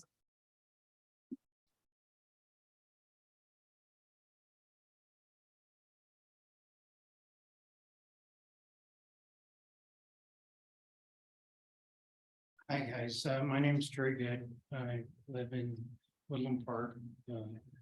Most of you probably know me as Vicky's husband, but we're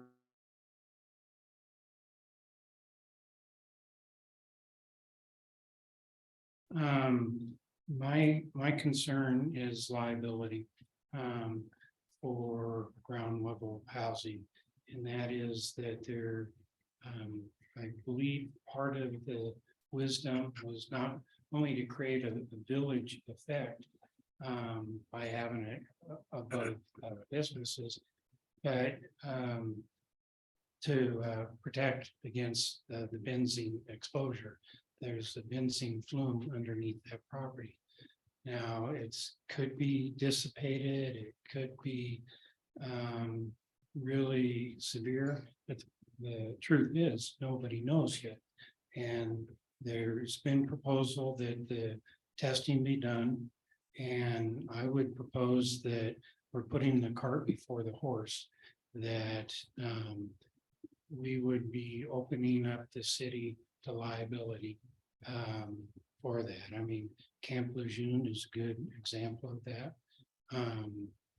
There's I think there's more things to be done.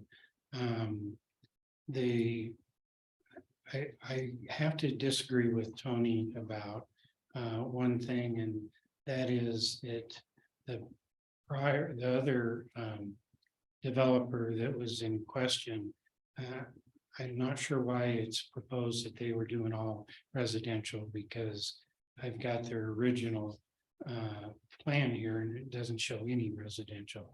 So I don't think it's the best option. I think that it could have been done differently. And I would also contend that if the new properties that were just annexed into the overlay district would have to play by the same rules as the overlay district in its entirety.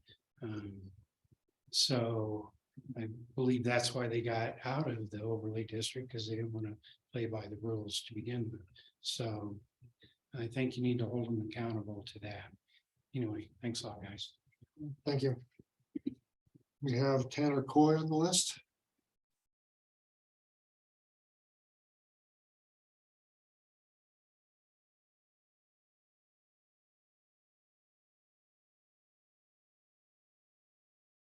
Hello and good evening, Tanner Coy. Thank you for the opportunity to speak here.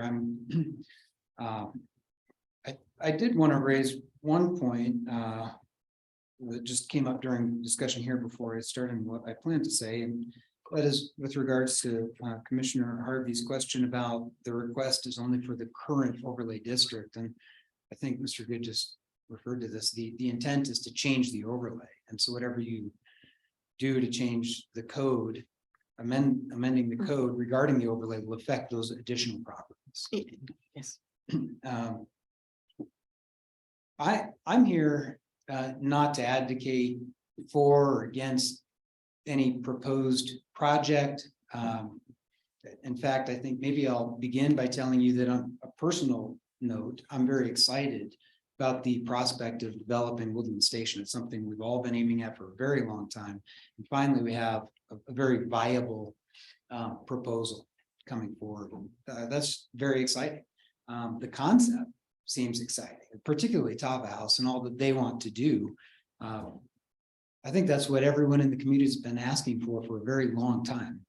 And it's finally this close to reality. So, but that aside, what I do want to raise here is an item for consideration that I think is very material to the request to amend the zoning. And it's something that is very important in my opinion, and yet I haven't heard it discussed by the DDA board, or by the planning commission, or by the city council. And so I want to make sure that it's on your radar and that it's clear so that you can include it in your deliberation before you decide this issue. And for lack of a better term, I'm going to refer to this item as fair value consideration. This stems from Article 11, Section 2 of the Colorado State Constitution. It's a provision in the Constitution intended to protect taxpayers from being taken advantage of, either intentionally or inadvertently, protecting us from inappropriate use of public and public tax monies to benefit private parties. It tells us that the sale or letting of public property is different than that between private parties. If, for instance, someone here has a $2 million piece of property and they're willing to sell it to me for $1 million, that's really between us. The government doesn't get involved and we don't need permission from anyone else to conduct that transaction. And conversely, if it's $1 million piece of property and I'm willing to pay $2 million for it, that's between us. But the same is not true with public land. And this goes to some comments that were made earlier about opening up the restriction on the property with residential use on the ground floor buildings. There's, on the surface, I think we all seem to like the idea of less restriction. That in general is good. I tend to support that.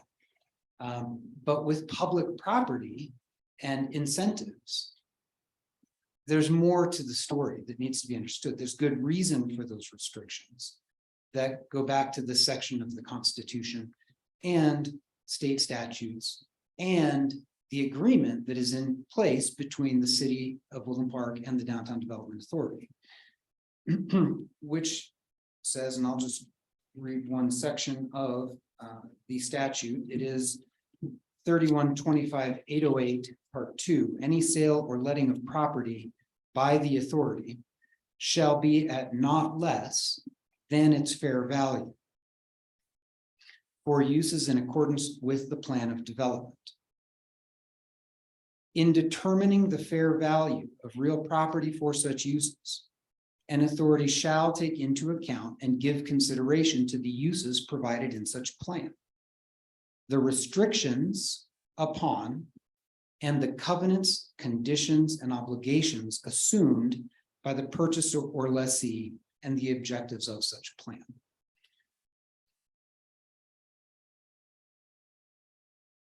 Case law in Colorado has determined that a public entity failing to receive fair value and adequate consideration for its land violates this section of law in the Constitution.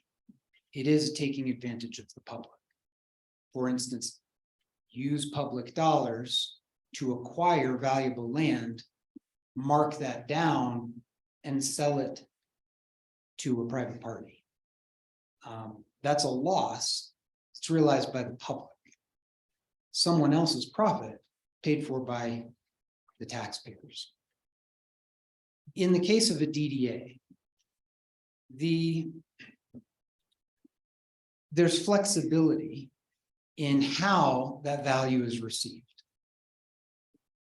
To include money, monetary consideration, if the property is worth, say, $1.5 million, sell it for $1.5 million, you've received fair value.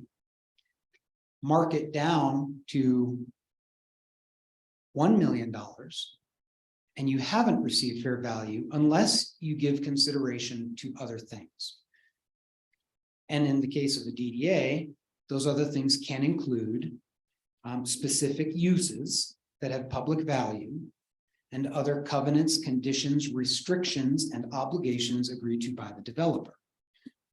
So to further elaborate, in the case of Woodland Station, if the property is to be marked down in value for its sale, then the city and DDA have determined, with public input and support for this plan, that the additional value will be realized in the form of commercial development on the ground floors and higher architecture and design standards than apply elsewhere in the city. That, for a moment, to speak of the design standards. Imposing higher design standards on a development is intended to create a public benefit by improving the overall appearance and appeal and quality of the structures and the environment in the downtown. That has a positive effect on the view corridor and the quality and value of the development and its effect on the surrounding central business district. However, it tends to cost developers more money. Architectural cupcake, is not free. Everything costs something. Pitched roofs and heavy timbers and, feeling of quality costs more. That's consideration. DDAs can mark down value of land and sell it for less if a developer agrees to higher quality standards.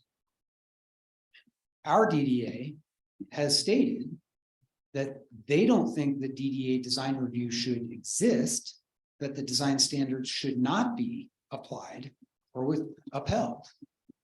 Despite what you've heard tonight, there's a long history on the record of this topic. And the parties, some of the members who currently sit on the DDA board, and their intention is very clear. Those design standards will not likely be upheld. David Weekley Holmes has not presented a rendering of any structure that complies with the design standards. I haven't heard any intent for them to meet those, and maybe that is the intention. I don't know. I don't pretend to know, but it needs to be on the radar of the decision makers who are weighing these things and considering amending code to allow for certain development. With regard to residential use versus commercial use on the ground floor, the public benefit in commercial use is it pays 4 times the property tax rate. It generates employment and sales tax and commerce and has a positive effect on the surrounding central business district by drawing consumers into the downtown. 73% of the city of Woodland Park's tax revenue is generated by commercial properties. Commercial properties are vastly outnumbered by residential properties here. So that should tell you that commercial use is extremely valuable by comparison. That is part of the consideration required by our Constitution and our statutes and the agreement that the city and DDA are in together when the DDA decides to mark the value of the property down for the sale of it. Has the DDA marked down the property? Well, that's a good question. What is its value? What is the fair value of that land? Again, I don't know. I don't think anybody does because there hasn't been a recent appraisal. No one has studied it and no one has provided any evidence to support any sort of number. There is no consideration for that right now, other than the fair and free negotiation between private parties and the DDA board. But aside from that, there doesn't seem to be any evidence supporting a number. And I can offer very little, but I can tell you that some years ago, back in 2015, 16, and I believe 17, a broker's price opinion was sought for the property, which is a part of it's required as part of a process to ensure that the city and DDA have an appropriate carrying value of the land on their books. And then several appraisals have been done. And those documents at that time led to an overall value for that property between 1.2 and $1.4 million.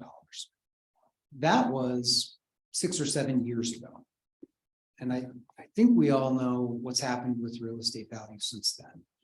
It's probably very fair to say that values have increased at least 30% and perhaps significantly more during that time, which would put today's value easily, and very conservatively at $1.5 million or higher. Is it a ward of a property? Yes. Do brokers and appraisers consider that when providing values? Yes. If that is the value of the land and it's going to be sold for $800,000, what other consideration are we receiving? If we do not enforce design standards, we do not restrict the uses, then are we simply giving away public assets? Further, the DDA does seem intent on granting, well, on assisting to fund some of the developers' expenditures along the way. So more public money will be spent, including soil study updates, which could be an $80,000 bill. What portion will the DDA pay? We don't know, but they seem to be agreeable to sharing in that cost. There will be traffic studies and other expenditures that the DDA is likely to entertain using our tax dollars to fund. There will also likely be tax incentive. So the reward for the public, our interest as a public in seeing this move forward is in large part the resulting tax revenues. Well, if we're giving those back to the developer for some period, say 8 years, that further reduces the value of the transaction, bringing it further from a fair value transaction than what it already is. I think we just heard, I know we just heard the DDA chairperson say the number of TIF agreements could be anything from 1 to 6. They didn't say 0.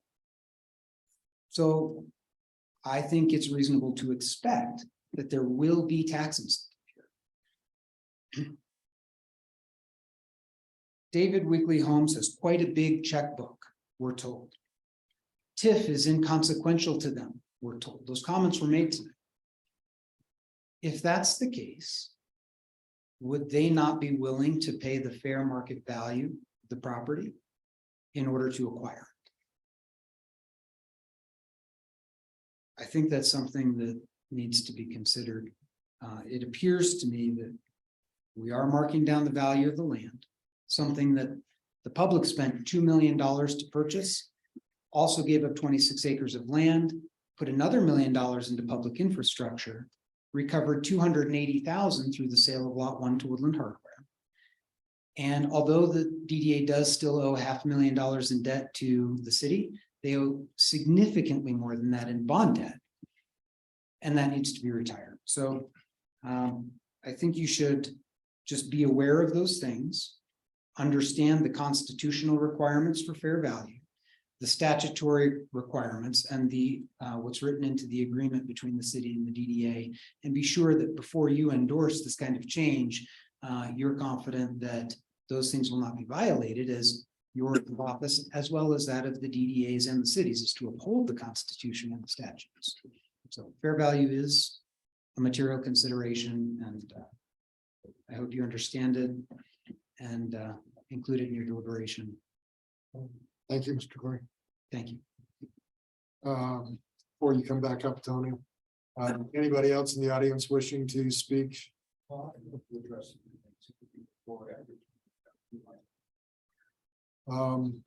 Public comments, so please come forward. Tony will get to you in a little bit. Dave, do I have anybody online? Thank you. Okay, despite the size of the stack of papers, I'll be brief. Thank you. A lot of these comments, I think, should be safe for city council. They don't really deal with zoning and planning commission. But one thing that has repeatedly been brought up recently is this benzene problem. And Mr. Good has been a primary, I'll say, proponent of pointing at that as you referred to it as a liability for the city. But I'll note he didn't bring you a single piece of paper showing where that came from. This document was generated in 2007 at the city's expense. This matrix engineering, and this is where the discovery of the benzene came into play. And for anybody, again, it's been in the records here since 2007. Says soil samples did not exceed the Colorado Department of Labor and Employment Division of Oil and Public Safety risk-based screening levels, or the CDPHE, that's, I guess, Colorado Department of Public Health soil remediation objectives. So did not exceed the screening levels for benzene. In the next paragraph, groundwater samples did exceed the basic standards for groundwater and benzene. So they recommend protecting future residents and patrons of Woodland Station property by installation of a sub-slab ventilation system to prevent vapor intrusion into indoor air in each building constructed as part of Woodland Station. At no point in any of this does it say anything about not allowing residents on the first floor. Essentially, what they have recommended is a radon mitigation. And I did talk to the people that built the hardware store, and that's what they described it as. It was as simple as a radon mitigation. So it's not this dangerous thing that we should be shaking over. It's, you can get to the facts easy enough. But the DDA's lived in a fact-free environment for quite a few years. And if we really want to go there, we've got a whole folder of Mr. Good's emails that were read at trial. Most of them between Mr. Coy and Mr. Good, who surprisingly are the only two people that came out here tonight to take your time against what we're trying to do. To me, that's kind of interesting. And most of these emails are anti-development. One even features a photo as an example of design review. This was an official document.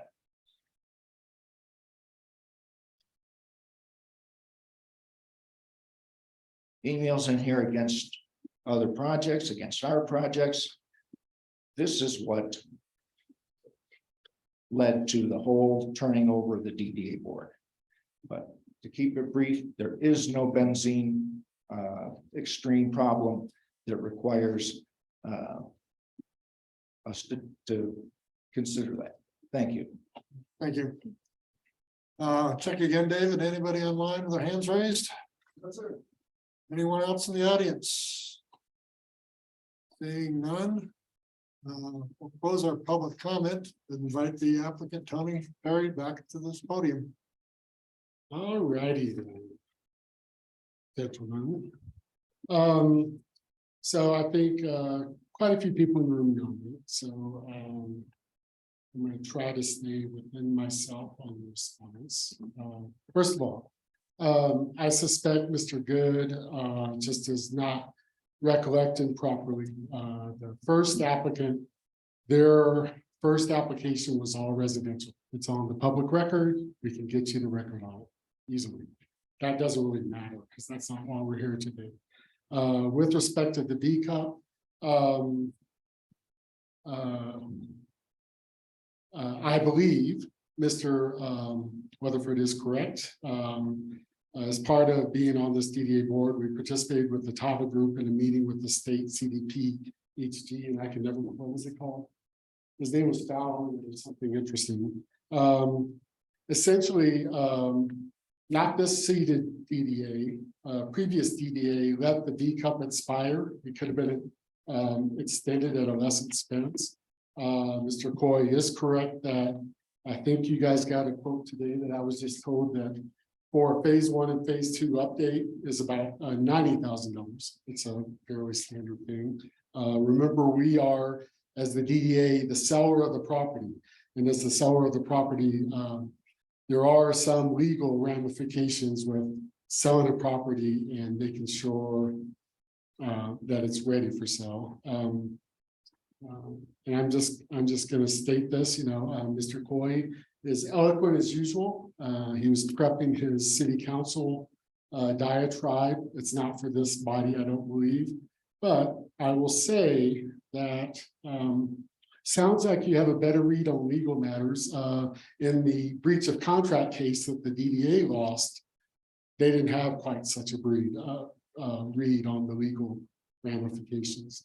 I was the only citizen that attended the DDA trial, and it is in fact, and I got to sit in the court and watch the testimony and watch all the exhibits, and it was quite interesting. I won't go into the details, but I will tell you that with respect to fair value,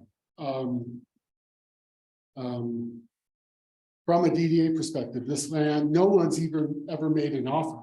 One time, a previous mayor at a informal city council / DDA meeting / public meeting upstairs in City Hall basically made the statement, I have a buddy in California who will pay $2 million for it. Remember that, Mr. Boyd? You were there. Nothing ever emerged.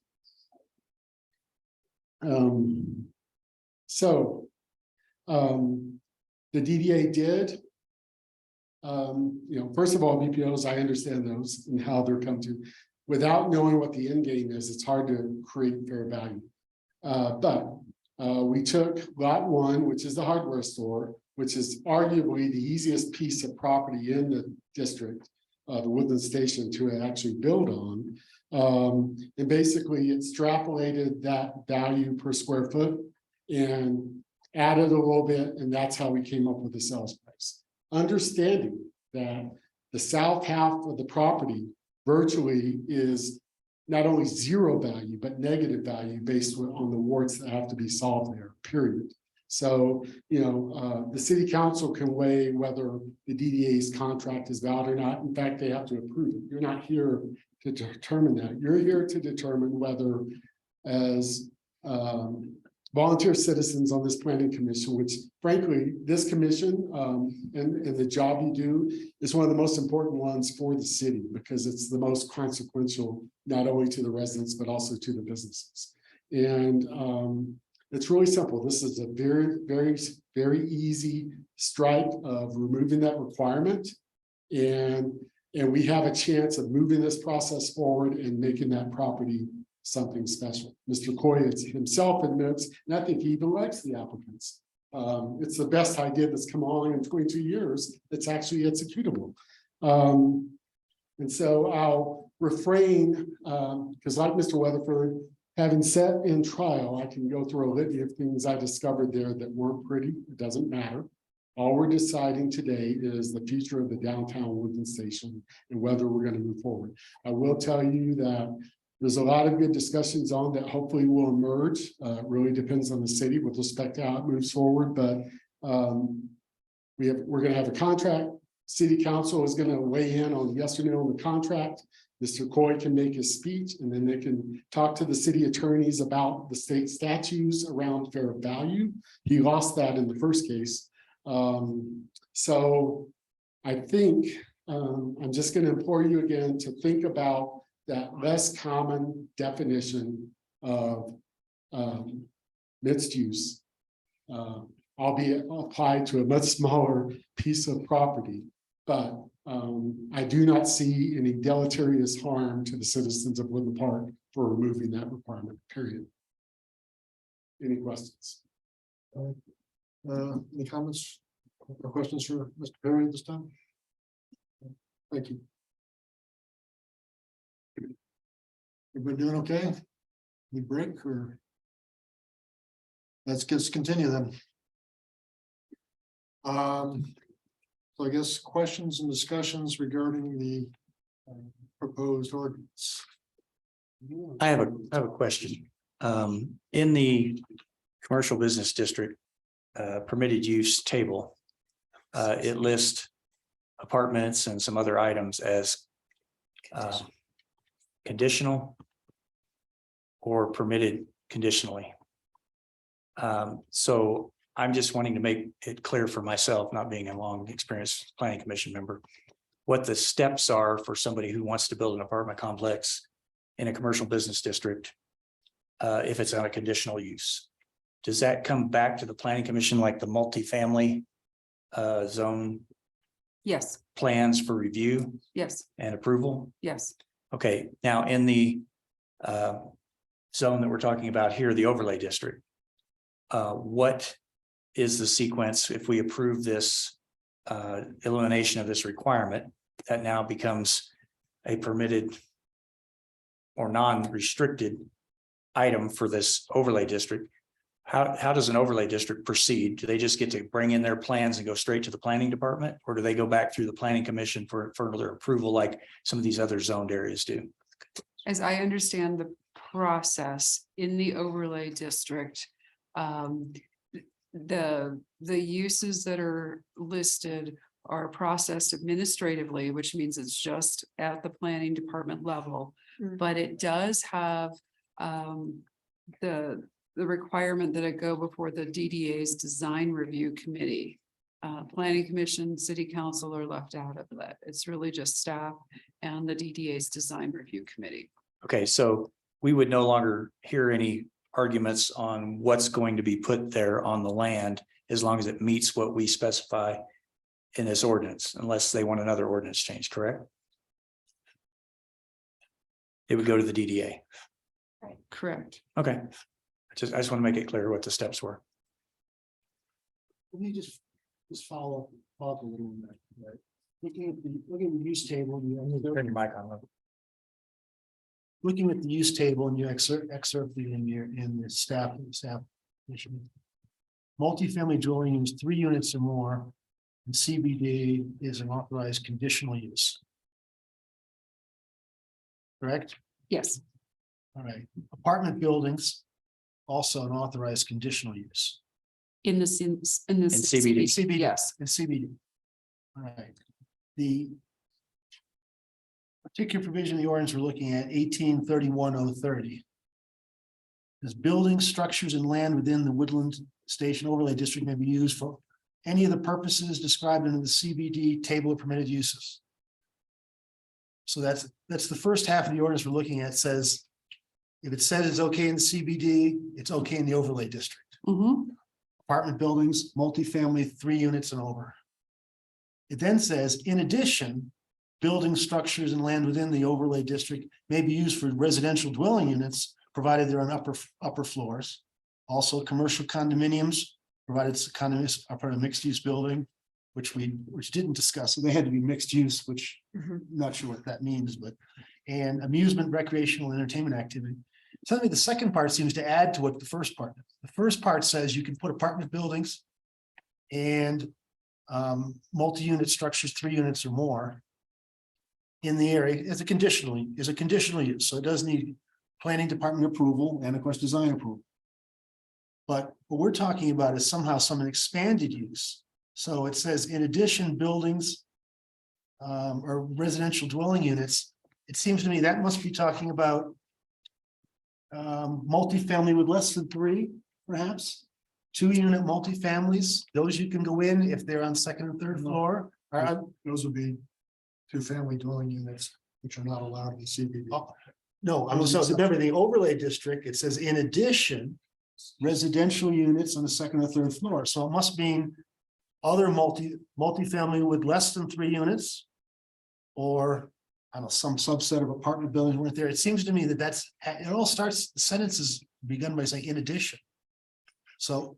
But there's a restriction in there. Right, that's. So the in addition one, the 2-unit duplex that you're putting into a building in the area has to be on the second or third floor. Because that's not already. Because that's not already a conditional use in the CBD. Maybe there's some arguments here, but we need to understand what we're really trying to do if we're going to reword this thing. I agree. The wording that the staff has provided to us does not. It reinforces the second, third floor requirement. It doesn't prohibit it. That's the wording that you've provided us. The DDA is asking that there be no restrictions on residential buildings within the overlay, the overlay that we have recommended approving tonight. I think maybe more specifically, that restriction is on that reference to mixed use building. So it's saying they don't want to leave anything about having a first level residence in a mixed use area. Okay, That's what I thought the DDA's request was. let's try this slightly differently. This right here on the screen that I've just shared is actually. Without the red, without the strikeout, blah, blah, blah. That's what I'm proposing. And let me make it bigger. I can see people squinting. Thank you. If you go down to the right-hand side, you can move the little slide and it will just make it bigger anyway. But you're getting it. I don't know how to work the okay, technology. no, I just that's outwit okay. it. That's your language. You took out the proviso word. This, without the red that seems to confuse people, blah, blah, this is what staff is suggesting. Right here. Let people Right, finish. and I'm trying to figure out exactly how that differs if you put in the words. Provided such residential dwelling units are. That I see as a restriction. This, because of how it's written, it includes the word may, in addition. May be used for. I'm gonna highlight this badly. Yeah, but and I understand that, but that is not what the DDA is asking for. The Why DDA is wouldn't we add the where it says maybe residential dwelling units located on any of the floors of a mixed use building? I would support that. That's, And the key is. I mean, because mixed use. we're specific here where they're saying, well, we want to make it available for multiple types of development in the horizontal mixed use and all those applications. And so maybe we just say the residential dwelling units located in vertical or horizontal Or just simply mixed say- use. All right, well, anyways, Locate- we're locate- moving away from actually, I think the drafting language, you bring back the real question. Yeah. Do we? Well, we haven't resolved the main questions yet. Yeah, well, I'm just trying to understand the proposal so I can respond to that appropriately. I mean, it may narrow down what we need to talk about, or we sort of focus the question. Do we believe that the development of pure residential in these areas Is appropriate. should be permitted? Now, this is done as some other people I think have pointed out, this is it's a general legislative proposal for any lot anywhere within the overlay district as it now or in the future may exist. And this is proposed without any proposal to show why that would be better than the current language, which is you know, Restricted. it's intended to be restricted. How restrictive it is another question.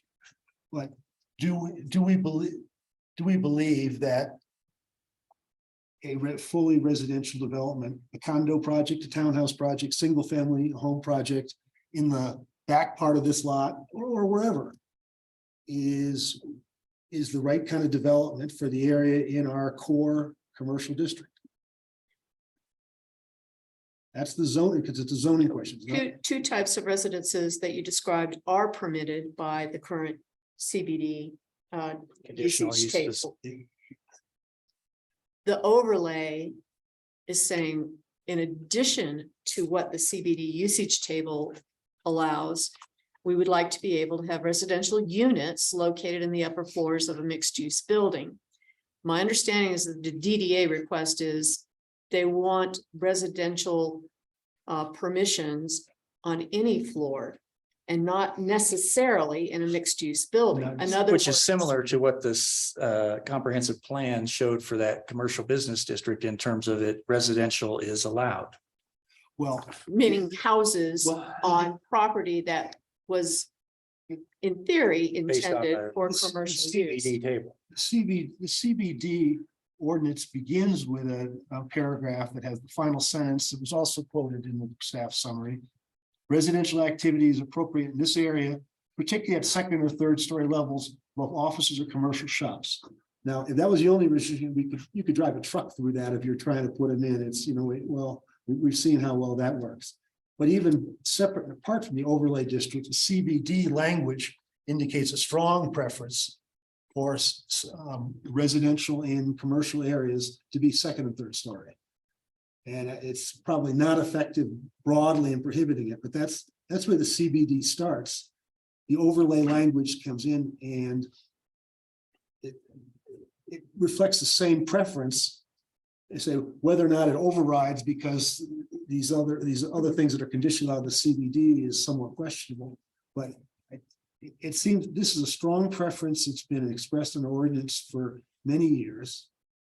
And I don't hear a lot of arguments against it, except that we might in the future be able to put some housing in. I bet they could have put housing in where the Tama project is 10, 15, 20 years ago, if the condo project was authorized there. I mean, Yeah, and again, condos are permitted,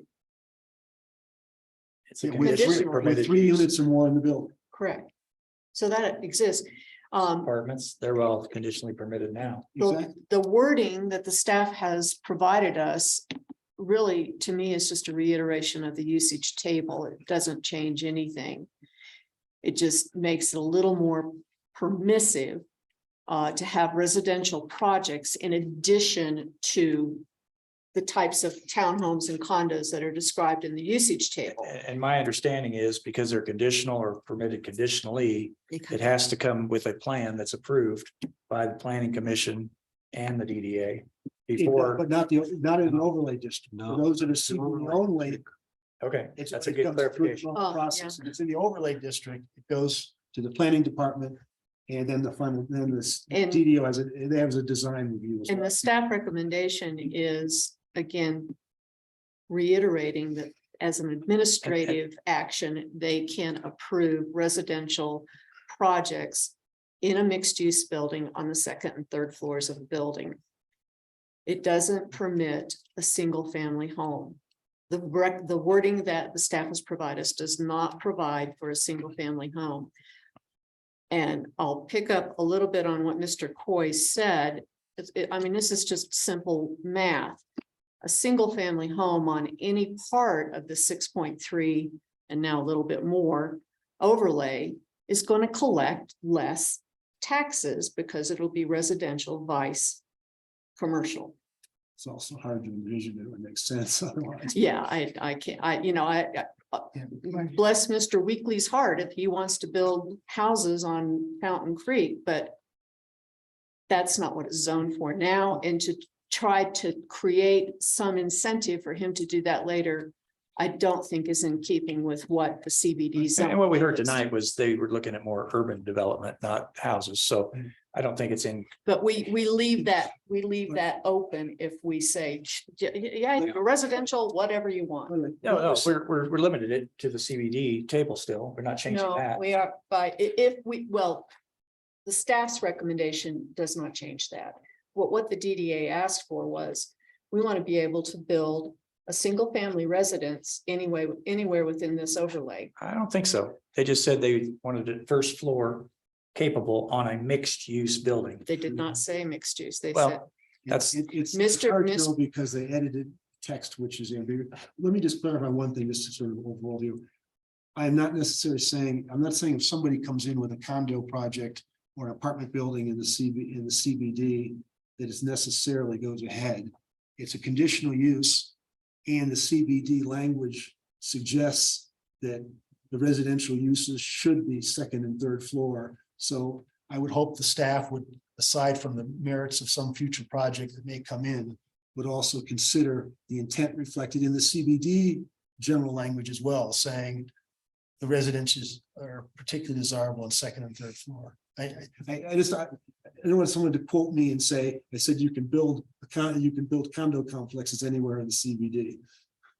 Because there is language suggesting that the condition would not be satisfied. correct. Mr. Perry, do you have some comments? Yes, I apologize. I missed a major bullet point to respond to Mr. Coy, and it speaks to, I think, Mr. Kennedy's comment, if I saw it right. And that is design guidelines. So I want to be clear here that previous EDAs, their design review committee consisted of 2 persons. Again, the only reason I joined the DDA was to hopefully help in some small way bring this to conclusion. During trial, one of the developers that was working with the DDA design review committee on what was then called potential lot 2, which was never subdivided. The straw that broke the camel's back that developer went back to Kansas was the design review committee. After they asked for more timbers, heard that before, and some other things, they came and told the developer on the second and third floor, you're gonna have a balcony, we want planters, and by the way, this is the plant we want in the planters. And so understand the spirit of the current EDA. And so what I would say, it's on trial, it's in the trial. Okay, we're not arguing that. Let's just keep going. Okay, well, here's what I would say is, I do believe that the original intent was for the design review committee to make this an administrative process. I do not believe a majority of the DDA board members would be averse, and I think that's what we're going to try to signal, that we're not going to fall down on making sure that it fits within Woodland Park, but we're going to rely on the city. And I don't think a majority of the DDA board members would be averse to bringing the planning commission back into that process. And so what I'm saying is, if you have a concern about that and you want to revisit it, whatever the developer brings, I am sure the DDA, and I've spoken with all of them quite extensively, wouldn't be averse to that, because the spirit is to get this done, to end up with the best product for Woodland Park. And so if the administrative aspect is important, I'm sure we can solve that. We're a quasi-governmental entity, we can work together on that. But bottom line is, we're not going to let this the investment that this is going to take, we're not going to let it be shabby. My only point from a design review committee perspective, it's going to be the entire board, and we're going to make sure that it makes sense, and then pass it on to the parties that's their profession. And anyway, just wanted to add that. Mr. Perry, you've seen the proposal from staff as far as the ordinance. Are you in agreement with that? Is that the intent of what you came here tonight? No. The intent was to remove the residential requirement on the first floor. However we slice it, dice it, however you call it, I don't, but it could be, we want to still allow for commercial on the first floor, but we want to remove it as an absolute condition. I think that's what, striking that language, that was the intent. We did not contemplate the other half that Todd has mentioned, that they may want to do some commercial residential. So Again, I'm gonna make the argument on the less common example that Ms. Sweeney used in terms of mixed use definition.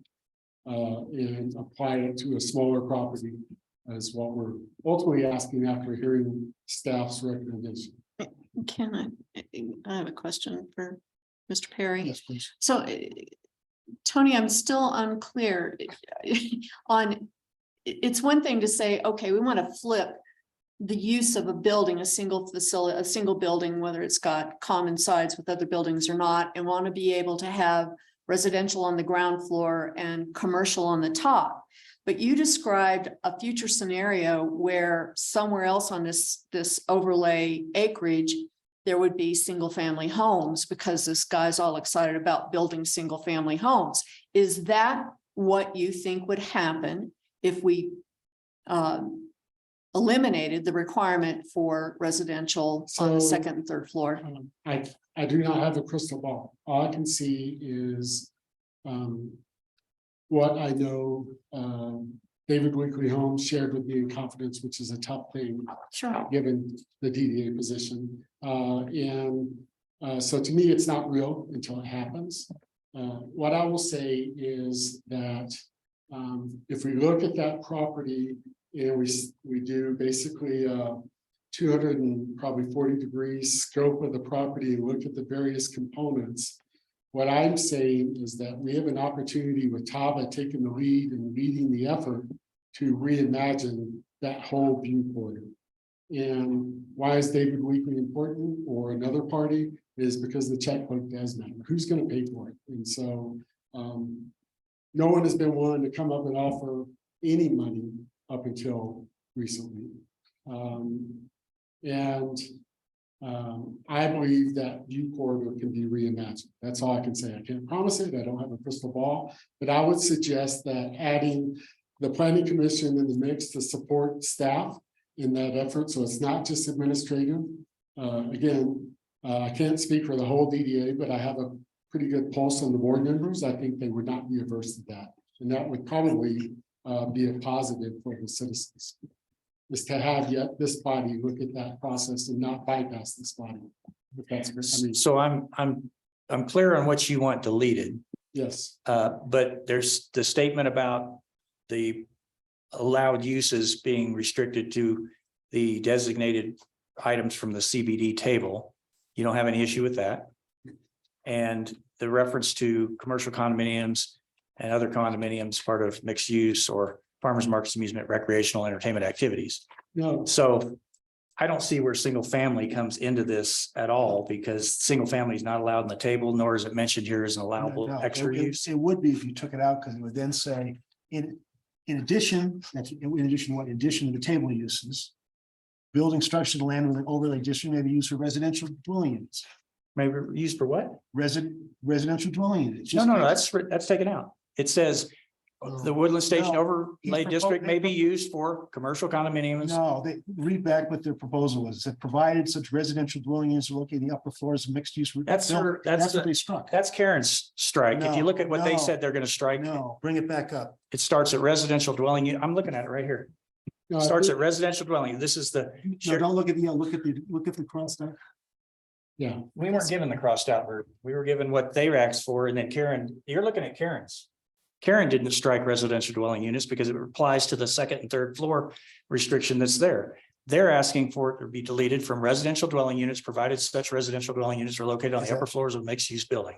Karen, All is that that. what the application says? no. Nope, This is what the. she doesn't have it application there. says. This. It's on the screen. So, yeah, let me be very clear.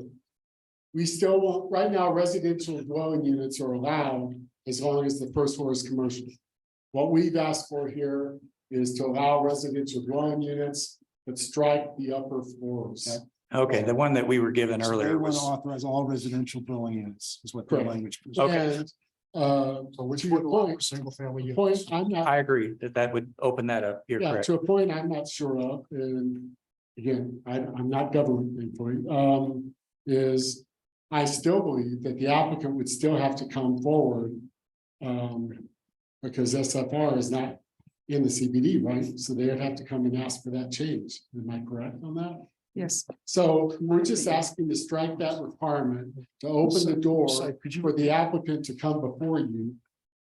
no, the applicant would bring the package to the planning department. The planning department would say yes or no, subject to whatever design review the DDA had in place at the time. Well, by striking what's in red, and my understanding would allow a single family residence to be I agree built now. in this district. Correct, on the overlay, yes, yes, And correct, I'm sorry. I think the intent of the EDA or the overlay district was to promote commercial or mixed use. So maybe we just add that these are alternate conditional uses pending approval by the planning commission. that's not how it's structured, unfortunately. And, Let's try that. and That's I brought up that safe. excerpt of the use table because the single family, I think, is, Not permitted. well, no, it's a weird little rabbit hole here. In terms of 1 or 2 dwelling units, Brent's duplex, per existing platted lot within a single structure in a commercial zone, including the CBD. So right now, you basically have 1 unplatted lot out there, you know, in terms of the DDA property. So to get to single family homes, somebody would need to propose subdividing the property. The subdivision is what does come through the planning commission. Right. And so if you see a bunch of little lots and they're talking about the use, you know, you can push back in terms of the lots. You know, because once you have platted lots, it seems to me this provision would allow somebody to potentially, you know, put a single family home on a parcel. I mean, it's not what it was intended for, but it seems like a potential trap door. And to include a tiny home. I was gonna say at that point, they're gonna be little, they're gonna be tiny homes, Potentially, you know, if, you know, which puts us back with the other tiny. I mean, unless, Or you could have many tiny homes on one lot that were rented out. You know, I think. Short-term rentals. Don't go there. You know, I think our code is conflicted in several areas regarding this. When we talk about the central business district, we talk about the overlay district, we talk, you know, those various things, the aspirations of the comprehensive plan. There are some conflicts that are going on, but I think overall, the intent of the regulations and certainly of the plan was to encourage commercial development in the downtown area and allow multifamily, allow residential development when it's somewhat accessory to that commercial use. And that's why the restriction came to the 2 and 3 floors and let the bottom floor. So that being said, I don't think what I see up here as a post change, I could support that. I think we have to look at what the intent was, what the intent of the district, and maybe try to clarify that a little bit by saying, you know, residential dwelling units located within multi-use buildings and call it that. And trying to fix that for. That's what this text does. It does, it ties it to a mixed use building, which would, in my mind, prohibit a single family home from being built in this overlay. Yes, yes. And it would exclude the larger exclusive apartment What would complex. exclude that? The DDA language, planning commission language, or leaving it as it is? Yeah, leaving it as it is, to tell you the truth. Well, exactly. I'm not, it's just not clear to me that we've improved the situation or much clarified the situation by changing it. To the extent that the provided language is more stringent and helps with the conclusion that you don't build multifamily houses in here as a primary use in some portion of the property. If it helps, I'd leave it as is because I think it should help. I'm not sure how much it does help. But I certainly don't see the benefit, the gain in removing it, because again, removing it tends me to expand residential uses without a proposal in place, without a plan to go ahead, and that's not the objective of the overlay district. So I say, I would propose that the resolution, that the ordinance not be changed. So actually what you're saying is this application before us today, you would support not approving it. That's correct. I'm kind of on the other hand, where we've got an effort to clearly expand the opportunity to get more potential for development. Apparently by adding additional things to make it less cumbersome. And we're still leaving a fence there to keep, or a hurdle to make it more difficult to entertain options. They still have to approve it. It still has to go through a lot of review. It's all intended to meet the downtown development. Well, it's saying you go through a lot of review, you see, the planning department tends not to be in a position to exercise great discretion in policy matters. It sort of fits, if it sort of fits within the parameters. They have The planning department, Yeah, to a large extent, feels compelled to approve it. I mean, they make suggestions, design things, but their well, their ability says this isn't the condition use we don't like much. I mean, I do tend to see be that constrained. the planning commission has a role for the city and we're volunteers and provide a service. But then they set up a DDA to provide a specific purpose for a specific area.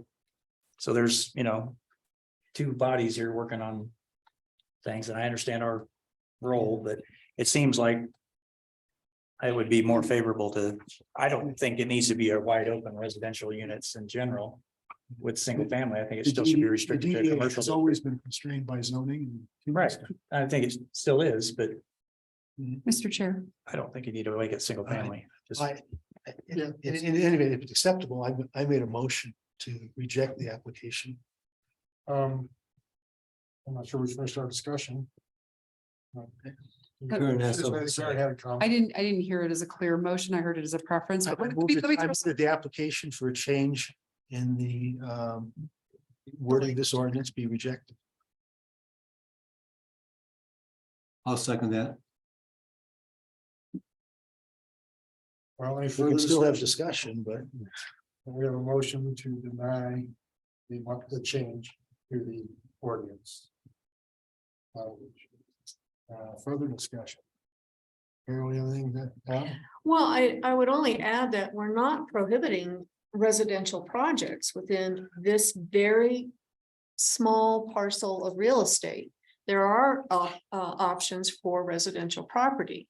But by permitting residential property on first floor without tying it to mixed use, then we open up the opportunity for an applicant to ask for single family housing. Well, Mr. Perry had mentioned it before, we may be at the point in this town, and I'm kind of happy that we have progressed and grown that much, that people are going to buy property in our urban and suburban residential zones, tear the house down and build a new house. And maybe Mr. Weekly would be interested in that.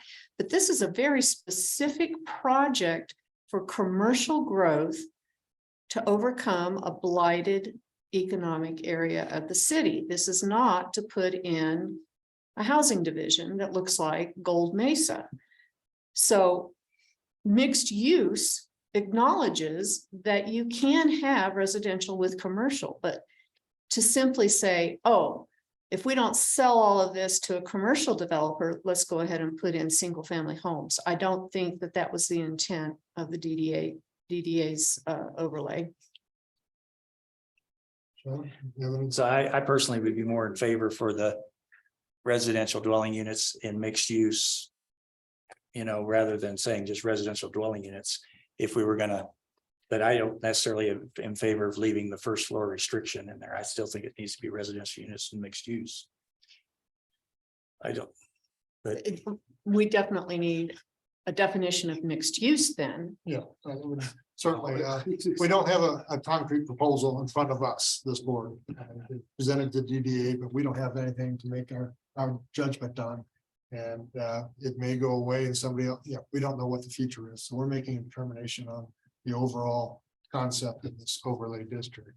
So without a formal submittal, the horizontal mixed use is difficult for me to comprehend. Is it one pocket of houses here, pocket of businesses here? Or is it a mixed building where we have a house here, 3 stores here, 2 more houses. So horizontal mix, this small property, I'd see, not a block of houses, but houses and businesses mixed together.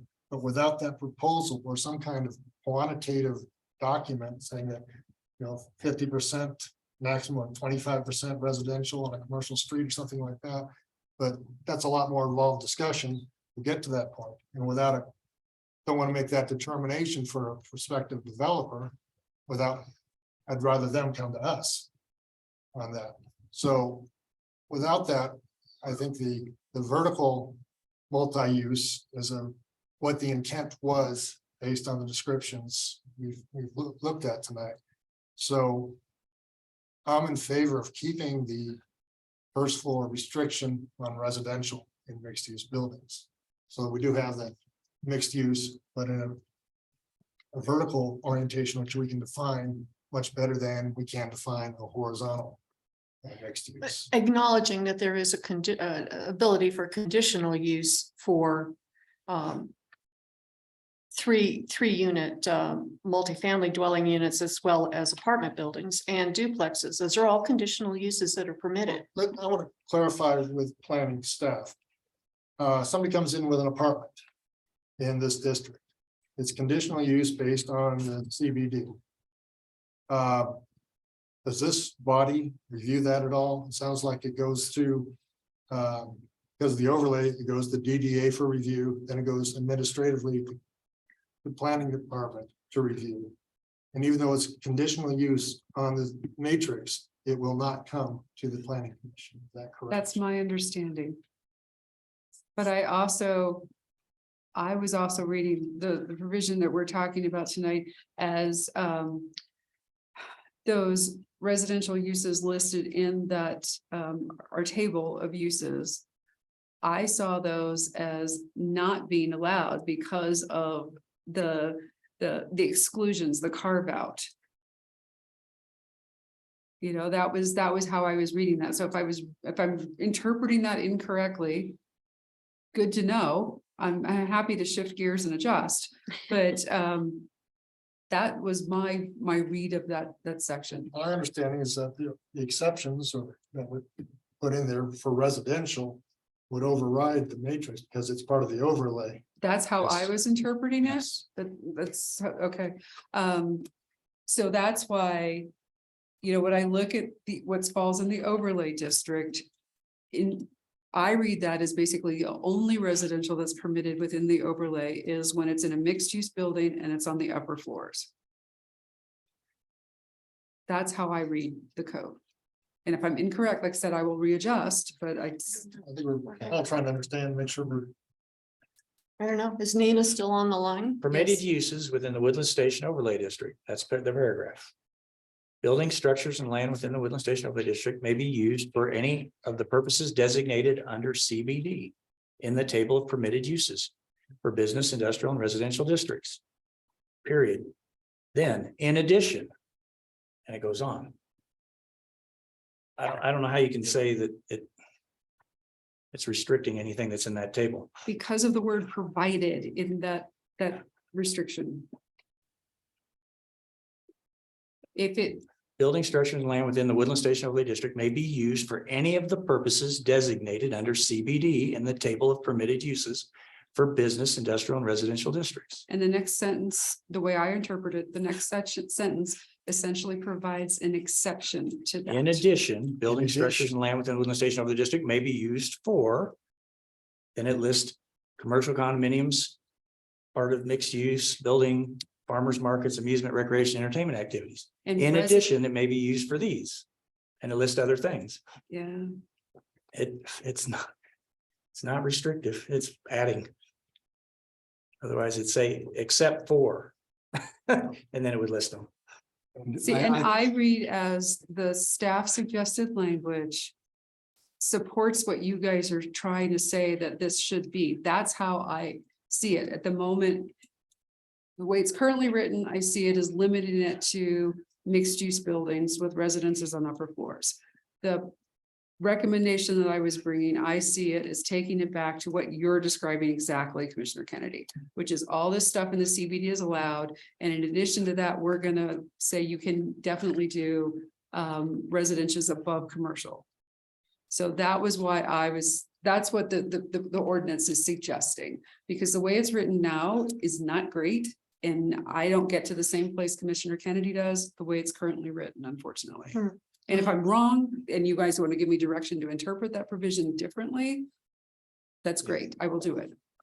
I'm not inclined to fix when there's lack of an apparent problem. So. Well, we- staff's confused, so that's maybe a little problem. Just saying. So we have a motion and a second to reject the modifications. to Deny, the ordinance. deny the request. Any other comments? I guess we'd like a vote, Karen. Commissioner Nielsen, To reject it, right? Correct. Just making sure. Yes. the way I had it down was support, Denial. sorry, Larry moves to deny the application and ordinance. Yes. Okay. Chair Hartsfield, Yes, Vice Chair Brown, Yes. Commissioner Harvey, Yes. Commissioner Kennedy, No. and Commissioner Larson. Yes, thank you, Karen. Now, what happens to this since we've denied it? Does it go to council? It still goes to council with your recommendation, which is to reject it. Thank you. Okay.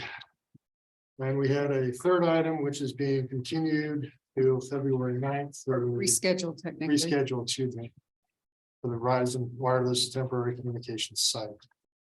Now, we did have some discussion on the first item tonight about the city's property inside or adjacent to the overlay zone. We want to consider a recommendation to include that in the overlay zone. Is there any discussion? Recommendation, I thought the thought was, and I would support this. Ask.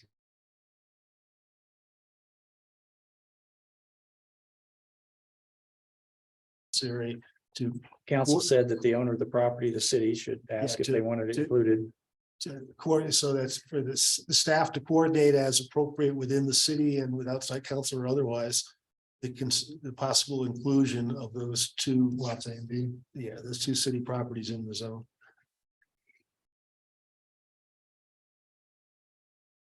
Recommendation there. well, What's your recommendation? actually, again, when I read through the application, it says we were going to do this concurrently.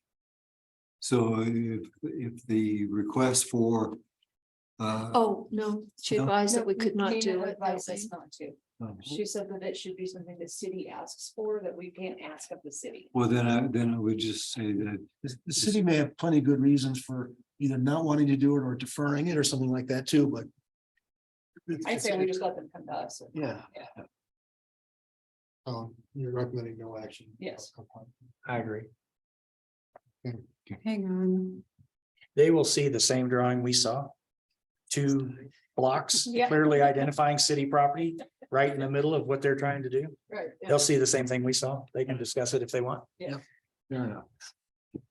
Alright. Takes us to reports. Karen, do you have any information to share with us tonight?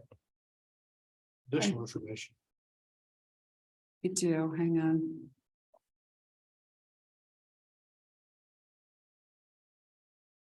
Okay. Yes, I just wanted to give you an update related to the ordinance related to short-term rentals. That was approved with amendments by city council. There was a group of citizens that have circulated a petition. And they were, if they needed to turn in 714 signatures in order to suspend and then potentially bring that ordinance back to city council for reconsideration. We received, I think it was 906 signatures on the petition. So we're in the process of validating all of those signatures. The city has 30 days to do that. That 30-day time clock started, I think, December 27th or 28th. So it'll be later in January before we get through that. And then there is a 10-day protest period that can occur after that. This time we're estimating this would be in front of city council again about February 16th, their second meeting in February. So for however, if the petitions or if the signatures, if there's enough valid signatures and we get through that protest period, it would be back in front of city council about February 16th. That's what we're looking at. Can you tell me just a little of the process too? If the city council didn't take action, it then goes to an election, which I assume That's would where like to have work with the city election, but what's the dates and times? And does the city council have to do something by some date for it to go on, or do we avoid, I hate to have a special election. but- That's where I don't have that level of detail. That our city clerk really is the expert in that. It's, I just know enough to know that it's in play and it's going back to city council, and then they make the decision whether to repeal or put it towards an election. I just have that 50,000 foot kind of understanding of the process. Sorry, I don't have the real nitty gritty for you. But that's the status of that. Anything else, Carol? I do not. Just thank you for welcoming CJ. Yes. I have one. I almost forgot you were here. One comment, I'd like to welcome Larry back to the dais. He's good to been be back. reappointed for another term on commission at the last council meeting, so. Thank you, Larry. I'm starting to have second thoughts tonight. Well, I hope not. Well, But thank no. you. But we still have a number of vacancies and encourage applicants to submit. Karen, do you want to talk a little bit about the process we went through for the code update? And some of the conflicts I noted today? Well, we're trying to use a software program called Conveo, which is not quite what Commissioner Nielsen had asked about at one point. And can I have a Word document to work on? But it is a way to post comments and concerns or flag commas, punctuation, any of that kind of stuff, directly on a document that is becomes a central source. So everybody's comments are basically compiled in one place. But it sounds like a couple of you have encountered some technical difficulties, and I have never used the tool before. I know I can log in, I know I can post comments, and you guys can't see each other because we didn't want to end up in a situation of that constituting a meeting, not being open to the public. So that's why you can only see what you're doing. So in terms of your issues, Larry, in terms of it not saving something that you can see, but I guess Jen, our consultant, could see them, which is frustrating because you want to know what you did. Exactly. And then Carol, your ability to even log on, I created an account and then got to the page where I could choose the document from Woodland Park and it wouldn't recognize my password. That's because you don't use your password. It's a document password. Well, I wondered about that. Yeah. She sent us the password to use Oh, for that what? document, and we don't have to set up an account. You just click, type in the password and go. Sorry. Okay, because It's not that complicated. I changed my. Didn't spell it right. Nope, you didn't have to do that. It was too easy. You did it the way everybody else does it. This one was easier. Okay, never mind. okay, so try again tomorrow and just let me know. Not Go tonight. back to the email. I had to go back and look at the email because I thought, wait, where do I set up my account? How am I supposed to pick that password? I thought maybe she provided one. I looked, oh, sure enough, Right there. it's right there. So part of my asking for it only is because I Got the had same some first thought. flavors, Where do I and set thoughts that? about it. But you I wanted don't, to do some serious without just for the having document. everybody was just kind of, I kind of wanted to do some other things on my own. Well, Um, you can do that now. It's just only Jen would be able to see it, Oh, our okay. consultant. Okay. Yeah, or I think you could even flag, Jen, I don't. I don't know. The objective is to get all the comments back together. Ask you. Which, so the next time we sit down in a work session, it potentially makes the chair's job a little easier. Right. So anybody who didn't volunteer to be chair is gonna be sorry. You know, to kind of help focus conversation that, you know, we can Right, have a screen shared and it's like, okay, this is Okay. clearly what people flagged. This was just a comma. You know, so Well, that you have some confidence that we've gotten those kind of, that I feedback. said, and this doesn't, it's not preserved. By right, this is a terrible provision. I So can't- you won't see it, just the facilitator essentially will be able to see. You can go see your own comments. Oh, you Yeah, can't. Larry I ran couldn't into, see- Larry ran into an issue where he couldn't. Yeah, Larry. We did a couple trials, I have, when I made comments, that has a little flag, I can click on it, add more comments to that, and I can see mine. Or I you- don't know if I can see My everybody need else's. was, I wanted more I than got- I a just- comment. I wanted to cut, copy and paste and move. Yeah. That's why I'd asked You for make a it regular Word document that I could, I wanted to Yeah. merge some stuff and get a feel for it and not just make a comment on it. That's why I'd asked for something Yeah. different, but. Sean, I agree. I've spent a lot of time going through the definitions already. And through that review, I've written a lot of notes. Mhm. And it'd be so much easier if I could just cut that code, put it in my comments. Right. And say, I suggest that we eliminate this provision and we add this. Right. Strikeouts and adds. I'm a slow typer. Oh, I'm one of these guys that does one of these things in front of my computer. For me to recreate all the things that I've suggested would be very time consuming and I would not be ready in 2 weeks. well, or even to And- be able to edit it within that to make it easier would be nice. of Yes. course. Yes. So I guess we have, I'm looking for a method that I could just cut and paste my comments into that comment box.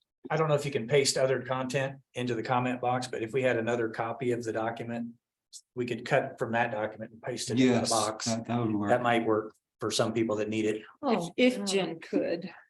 I am. well, we do have that. No, yeah, it's online. It's online, isn't it? Yeah. I don't think it's It's- online, but well, we they're- sent it to they're you revised, so- electronically. Mhm. You wouldn't have their revised one with the little markups that they've already done. Well, that and the one that she sent to us, you can't necessarily take a section out. You could do a snippet of that one and then put it back in if you wanted to. You'd have to, I can show you how to use the snipping tool, but I was looking for some, but you can't, once you, it's like taking the photo. Once you've taken a photo and you've loaded it in, you can't edit from there. Unless you turn it into a Word document. Right, which is why I was asking for the Word document. Yeah, Original. you can convert it to a Word document. let's get with Karen if got any suggestions on how that might be achieved or indicate that resources. Yeah.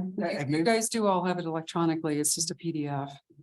If there's a way to save that as a Word document, it's a little, it's not real clean, but it works. Okay. I guess Karen, I'd ask you to work with Jen and come up with some kind of a system that can work for us, for what we're talking about. And let's talk about that at our next meeting and where we can get schooled a little bit on how we can do that. Okay, I'd also like to add provision that I noticed that it'd be nice to have an additional definition here in addition to what we're showing. So and you can do that just by inserting a comment. anywhere, Yeah, you basically can click wherever and say insert definition of. Okay. Yeah. Yeah, But- Jen assured me that people loved Conveo, so I'm kind of, Yeah, they're all under 30. It has a limitation. Demographic. It does have a limitation. If you want to type one of the sentences to have it reworded. More subjects Yeah. to discuss, Okay, we're done. and it's 9:42. We are adjourned. Thank you. Thank you, Tony. Thank you.